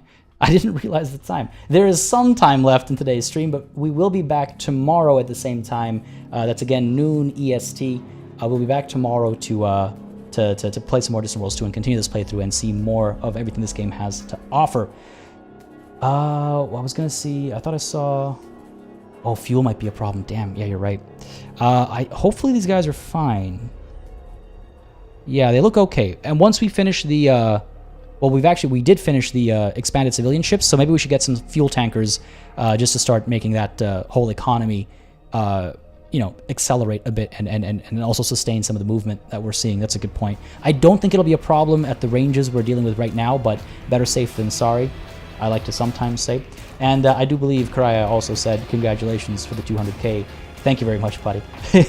You've been there since well less than 200K. You've seen the journey. I appreciate it greatly, the month after month and year after year of support. So thank you very, very much. A wild thing to wake up to this morning.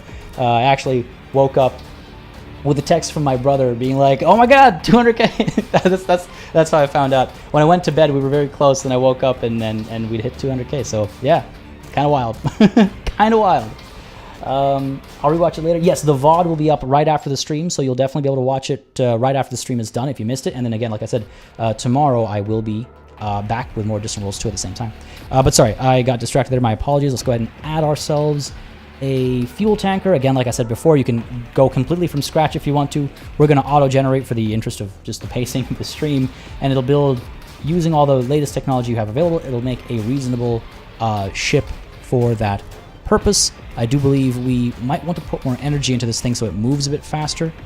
How ironic would it be if this thing ran out of fuel? Let's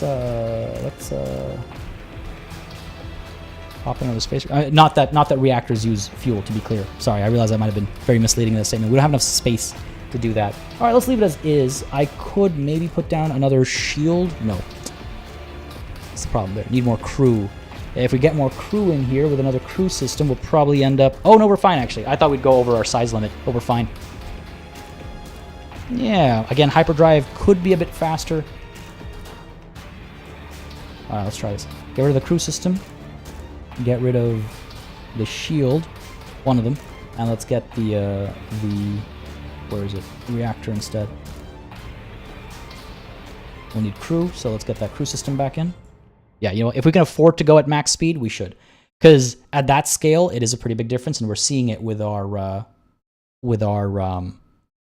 other ships right now, our exploration ships right now. So, oh, we need a name for the fuel tanker, folks. I turn to you once again. What should we call it? What should we call this beautiful fuel tanker of ours? Let me know. We'll get a name in there, and I'll have a quick sip of water to make sure I don't croak here. How's the match to Stellaris? Asks Mirak.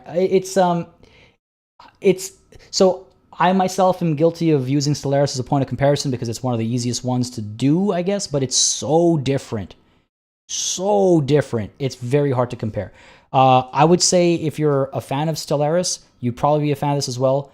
And you could be a fan of both. One doesn't replace the other, I would say, because they are entirely different games in how they play, in what can be customized, and how deep they go.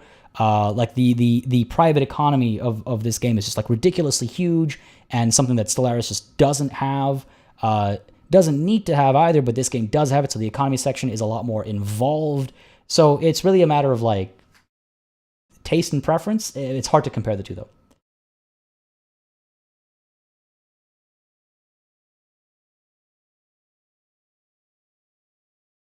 I like how the music stops every time I need to stop to take a drink. Normally, at least the background music just like fills the void. But without fail, every time I've had to stop to take a drink, I think the music has also like taken a pause. It's like just my luck. Fuel range is 75 million. I need to get an idea of how much distance that is. The game auto put in one basic fuel cell, so I imagine that's probably enough for the near distance. I imagine. We'll check. Looks like a shrimp a little bit. I got a jellyfish in there as well. The jellyfish, the mule. Claria. Wait, see the Star Wars references have gone out the door. The mule. The fuel mule? Oh dear. Will I be able to resist that?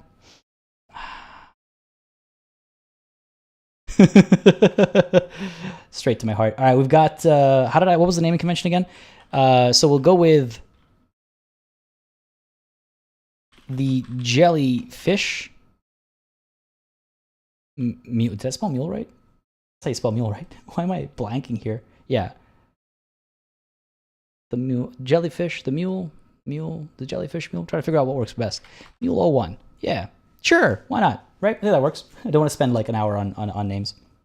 Yeah, I was torn. I was like, is it more of a jellyfish or is it more of a shrimp? You know, it does. You know what? It does look more like a shrimp. The eyes. Now that I've seen, oh hey, it's got a smiley face.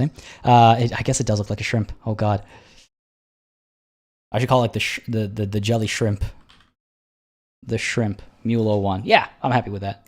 Sorry, I can take forever to name things. Let's go ahead and close that. I'm gonna pause for a real quick.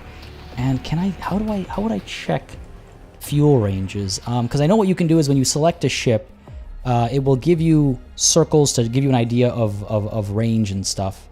Yeah, I think 75M is fine. Why don't we actually? I just realized what I could do is I could go to the navigator and just take a quick look and see its range. Why am I blind right now? Fuel range 205. Oh. Okay, we might need more fuel. Yeah, we might need more fuel. Go ahead and pop you in. The only reason I can edit this right now, by the way, is because we haven't built any of them yet. I'm a little worried about getting rid of its weapon. But I'd rather get rid of its weapon than get rid of its shield. Can we add another shield because we got rid of the weapon? No. Can I get rid of the crew system, though, to make it a bit cheaper? No. I need the crew system. All right. Let's try that. Let's try that instead. Yeah, you see the shrimp, right? Yeah. Definitely feels very shrimpy. The AI automation is very good, yeah. From my experience so far with Distant Worlds 2, the AI automation is on point. I haven't felt, what's it called? Hurt by it at any point in time. I just quite enjoy the feeling of manually arranging a lot of stuff. The level of control it gives is ridiculous, so I really wanted to, like, get into it, you know what I mean? If it's a refueler, it should be fast with no weapons. It shouldn't be fighting, right? Yeah, ideally it won't be fighting. So I think keeping the shields on it and having it have range is probably optimal. But look at this, though. As the game goes on, you get just all these ships moving around. Like, you actually feel like a space empire, you know, because the private economy moving these, like, ships around, and then just imagine that growing to these other scales, right, as we go to other star systems and stuff. It really is quite immersive. All right, looks like we've got... Haven't had a bot in a very long time. Can I... Where are we? Where are we? Give me a sec over here. First bot in a very long time. It's wild. For some reason, my my chat... Oh, this is the Star Wars track I was talking about, the one that sounds like Star Wars.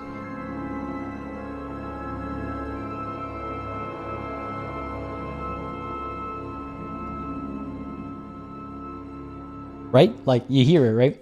Trying to... Again, for some reason, my chat window is very slow to react to my clicks. So I can't... I'm waiting to be able to ban that bot. Even though it was quite polite, it only spammed twice.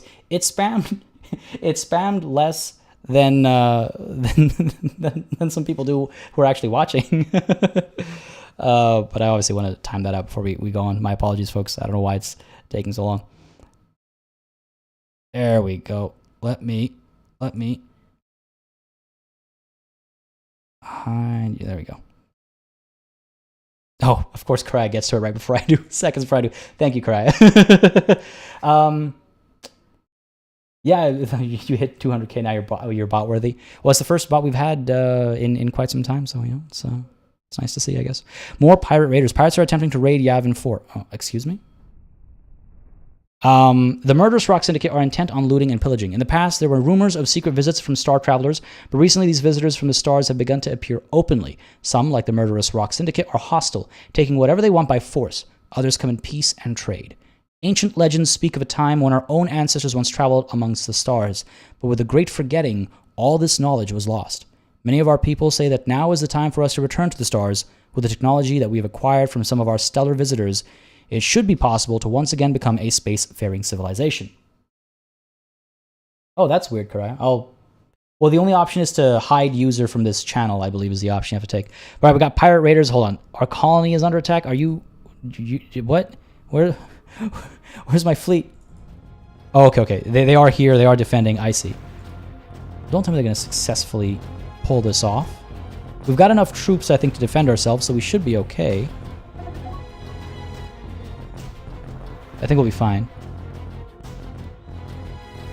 Failed to obtain any loot. Ground battle rages. Yeah. I think we destroyed that ground battle right away. Like we destroyed the ground troops right away because we were so well defended. I've never had my homeworld invaded like that. Ah, they got away. Okay, our fleet arrived, but they were just a little too slow to respond to the right spot. Damn, that was a little worrying. Oh, are they giving chase though?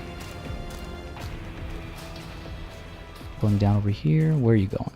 Attacking the Sly Enigma. That was the same ship. We have eyes on it? We do. All right, well, I'll leave them to their own devices. Again, they work pretty well in their automated state. That's what I mean. Like, the automation is so good, you can actually, like, let go. All right.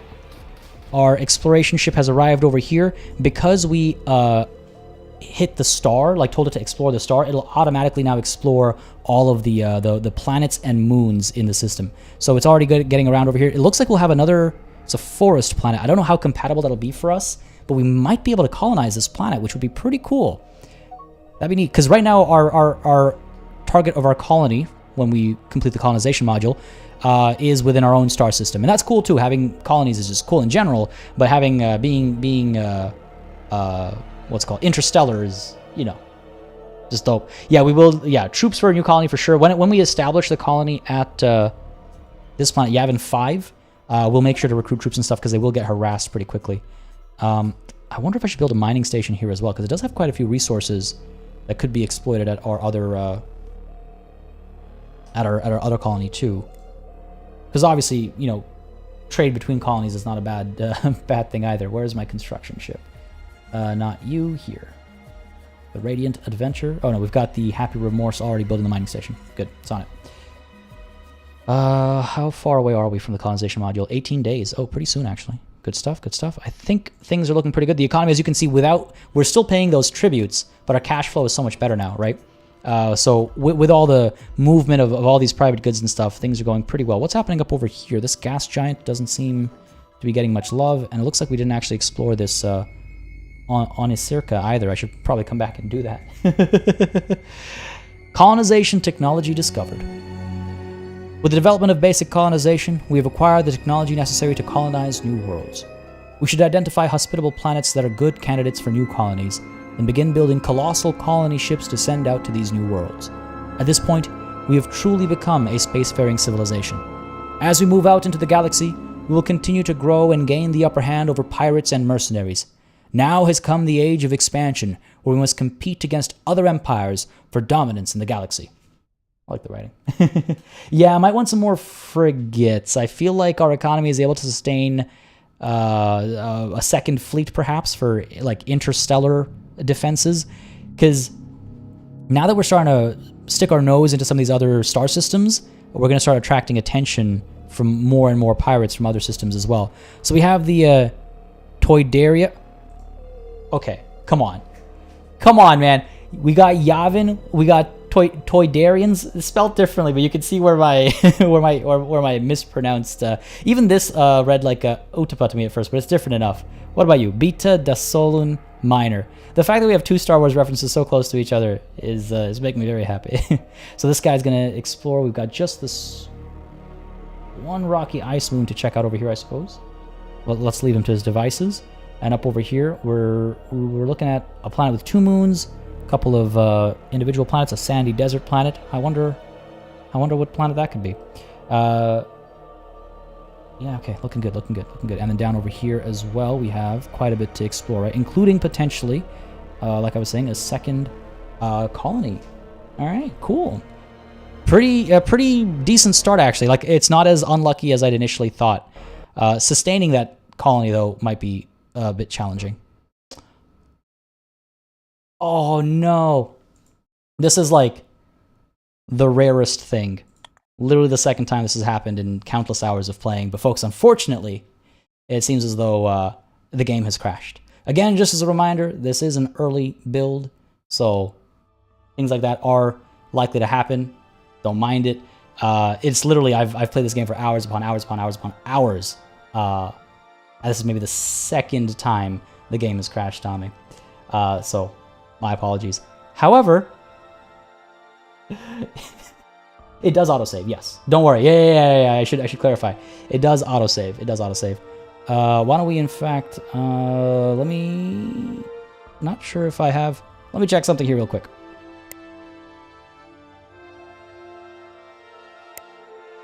Alright, I wasn't sure if I had something in my autosaves that were spoilers, potentially. It might be because I'm streaming at the same time, because OBS, like the streaming software, does eat up quite a bit of resources as well. So it might be that. So it looks like we're a little behind. Colonization module is 138 days away again. All right, so we'll get that research redone. It's not too bad. They're the pirate raiders, which, I mean, again, we know what happens here. Though, I mean, the dice rolls might not be as favorable to us this time around. Yeah, we're fine. They managed to get away again. That's okay.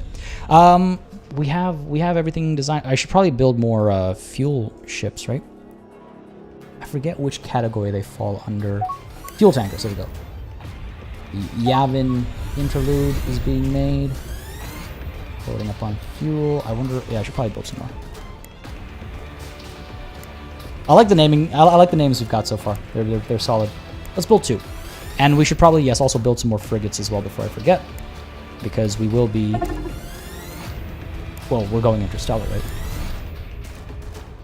What do we have here? I like watching the fights. They're quite fun. It's quite fun to see the numbers drop. So we'll watch this in 1 speed, and then we'll go up to 4 speed to get the research done. Don't worry. Come on. There we go. There we go. Ah, he's gonna escape. This is the thing. It's like, I kind of feel like we need more ships to be more effective at actually destroying their ships.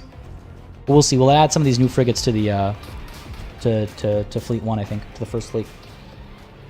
Mark Wolfgang Zastro, how's it going, buddy? What is my setup, GPU, CPU? So I have a technically grammar, RTX 3090. That's my graphics card, and my CPU is an i900 7900X, I think. So not the latest, but pretty powerful. It's a powerhouse, but don't underestimate how much power OBS actually takes. So it might be because I'm streaming at the same time.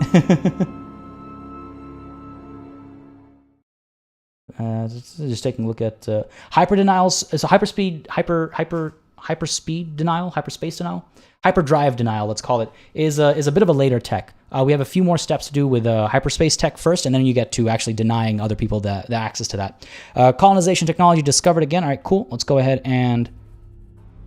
I'm sorry. Is this still ongoing? No, we're fine. Okay. Right, so let's go ahead and do what? Pick a research project first, because I'm guaranteed to forget it, and then we'll go ahead and build our colony. What to research next? So we could research different weapons. I'm kind of tempted to... What am I tempted to do? We could chase armor plating as well, because right now our ships have shields. They don't have armor. It seems to be working out okay. Yeah, BM, that's just like, it's such a constant, and it's like always when you're streaming, things happen that have rarely, if ever, happened, right? Oh, and you can see, so now that we've researched basic colonization, we can see all this new tech over here. Improved colonization, we have various types. We can get other types of planets to be a bit more compatible for our species as well, so you get more options. There's better storage systems for better fuel and better cargo bays as well. It starts to get challenging because there are a lot of options I wonder if I shouldn't get the research lab. Improve our research centers, or research stations, sorry, so that all of our research moving forward is faster. There's also fighters. Oh, right, we could do this, the basic diplomacy. I don't know if that makes enough of a difference to justify focusing on diplomatic technology until we have another research station out there. Right, it is a continental planet, isn't it? But I think, oh yeah, continental colonization. 25 years to research it. I mean, I could rush it. But that continental planet is already okay. I just don't know if that's worth focusing on right now. For 25 years, it'll keep us busy because we cannot currently do simultaneous research, right? So we really need to find a second spot for a second research station. By the way, planetary exploration helps you find, you know how we've had a couple of planets where there's like, we know there's something, but we don't know what it is? Stuff like planetary exploration allows you to figure out what those things are, as do advanced exploration scanners especially. Yeah, exactly. It just improves it. We don't need it, but it improves our compatibility for it. Some planets are completely incompatible, and the game won't let you colonize there at all until you get the right tech and stuff, or you terraform, which you can do, and you can do better terraforming down the line if memory serves me right. But you're pretty open in how you can colonize. We have some advances done already for starfighters and for enhanced maneuvering. It'll take less than a year for thrust. I don't think I'll actually use those soon though. Interstellar destroyers. Approximately 7 1/3 years to get destroyers. You know what? I think I'm gonna go with hyperdrive technology. Let's move a bit faster through space. I think we should focus on that, because if one of our distant colonies in a different star system gets attacked, our fleet right now is not fast enough to respond to enemy aggression like that. So I think we need higher level hyperdrive tech, and that'll be. I think that's what we need, and that'll allow us to mine. See, because what's going to happen is, as the private economy gets involved in these systems, if they move as slowly as these exploration ships did, that's going to be a very slow, economic growth. Whereas by upgrading our hyperdrive systems and then upgrading our mining ships and our freighters and stuff, our economy will be assisted, because they'll be able to operate faster and move goods faster. Again, like I said, these systems intertwine so nicely. So indirectly, we're going for economy, right? I think it's great. Oh, yeah, we'll need... You know what? Let me cue that up, actually, before I forget. But we do need better reactors, because eventually we're going to start tipping the balance between how much energy we're producing and how much energy we need just to move, So that'll be helpful. But let's go ahead and design our colony ship as well. And as I hop in to do this, folks, again, just as a reminder, there is a huge sale on right now for all of Slytherin's games. If you want to pick anything from their catalog up, it is up to and even above actually 70% off. They have some great games that are well worth exploring, especially if you like this kind of game in particular. And Distant Worlds 2 itself is currently 10% off if you want to pick it up right now. Links to both of those are in the description down below. Feel free to use those links to get to those pages and get those discounts and bloat up your Steam catalog a bit more. But there's some great games by Slytherin that you can pick up, and of course, again, like I was saying, if you like what you see here, and if you want to pick it up, game's out March 10th, and it's 10% off right now. Small colony ship. Let's go ahead and auto-generate new design using this hull. Look at that, that's a beautiful ship. What do you think we should call this one? This one is a bit more like a jellyfish, because it's kind of got like the like that round shape when they try to move around. But what should we call this shape? What do we call this ship? I spent a lot crashing that, didn't I? Did I crash it? I don't think I crashed it. I'll check. What about Hufflepuff games? I was like, what? Yeah, Slytherin. The extra E at the end. I have to keep in mind, Slytherin. So the games you're promoting, like Falling Frontier. Ooh, I'm not intimately familiar with a comparison with AMD. I will check. Did I get your name right? Oh, good. I was gonna say, please correct me if I got it wrong. I will have to check. I'm not the most intimately familiar. I have been on NVIDIA and Intel since I was a child. I think every piece of every GPU and CPU I've had since I was 2 years old has been NVIDIA and Intel. So I'll be honest that I'm not probably the best equipped to answer that question. I will look it up for you, though. Ping me on Discord. If you're in our Discord, ping me.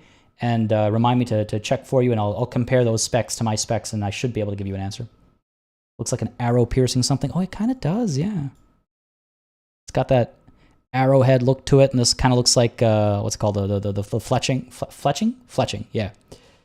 Folks, another sip of water for me. Let me know if you have any name suggestions. If you don't, we'll call it the jellyfish, and I'll need like a more formal, the O wing, I guess, because it's kind of got that O shape. The high ground, goddamn. The high ground.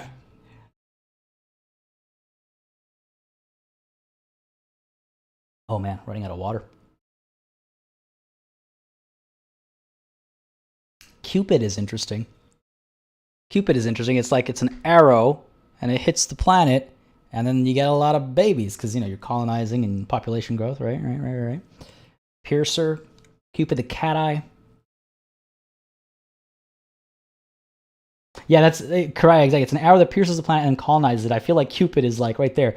The high ground is good as well. Oh man, so many options. All right.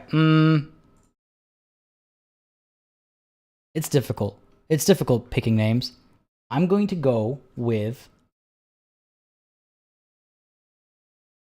Cupid. I think I'm going to go with Cupid. So it's the Cupid, and should I just call it the O-wing, as it's like, you know, official designation? Haha, what does that O stand for if we're talking about Cupid? Yeah, we can always rename it afterwards. The Cupid. I like the Cupid. Solid observation with that arrow there. Our Star Wars referencing is like just having the letter next to wing just works, doesn't it? Let's do it. I'm tempted by Guillermo, but I couldn't help myself with a Cupid reference. All right, so that is our colony ship. Let's go ahead and actually get one going. So colony ships are interesting because what they'll do is, oh, you know what? We also need. Hold on. I just realized, a colony ship isn't enough because we will also need a passenger ship, because the colony ship will go to the new planet, and it will. Oh crap! Where's my colony ship? That's not what I meant to do. Not a colony ship, a passenger ship. Passenger ship. Oh, do I not have? Right. I keep forgetting because I think. Sorry. Give me a sec here, folks. If I go to passenger ship, it won't auto-generate because I'm missing a technology. What technology am I missing? I am missing passenger. I remember the name. I forget how it's categorized. Not the crew system. Is it not the recreation? Was it? Basic transport systems. There we go. We need this for the basic passenger compartment. Don't worry, we can colonize without a passenger ship, but we do need the basic transport system, because what ends up happening is the colony ship goes to the new planet with resources and some people to establish the colony and kickstart its growth, but you need to be able to move more people. You need to help people migrate to that colony to accelerate how quickly it grows. So I wanted to make sure we got that research happening. Basic transport systems. All right, glad I realized. You don't even have basic space commerce. Shame on you. We'll get it eventually. We'll get there. I'm really hoping we get another. I'm really hoping we get another. Where's my missing resources? Should be able to build this in. I really hope we're able to get. What's the word I'm looking for? Man, I'm losing my train of thought a lot right now. Oh right, a second research station, or a third research station after that is very helpful in just being able to research multiple things simultaneously. Just waiting for Emerald crystals. I imagine we have access to them from somewhere. Otherwise, it would let me. God damn! Fuel tanker's under attack. By who? Oh, I guess he just came back.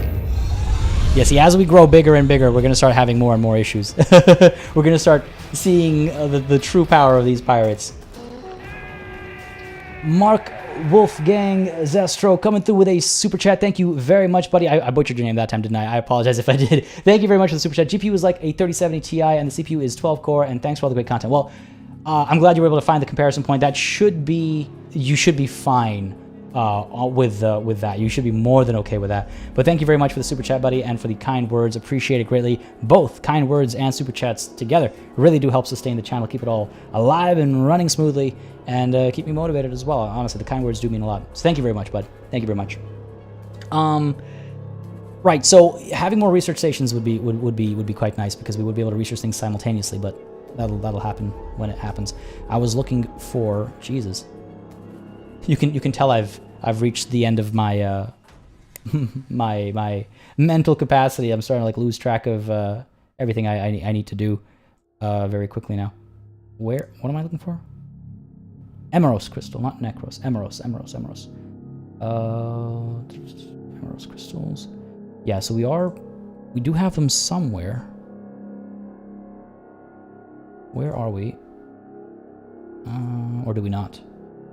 Trying to remember how I can find... Okay, so Castellan is there. Emerald crystals. Oh, we actually don't have emerald crystals in our system. We have it up over here. So we're going to have to get... so again, you know, resources matter, like I was saying. So we're going to have to actually acquire the Emeros crystal from Beta de Solun Minor 1 before we can build the colony ship, so that we can colonize not just Yavin, what was it, Yavin 1? Yavin 5, but also the planet over here I'm quite curious about. Are you... you're still exploring? You are still exploring, slowly but surely. Lots of work to do, folks. We are, however, going to get to that work next time.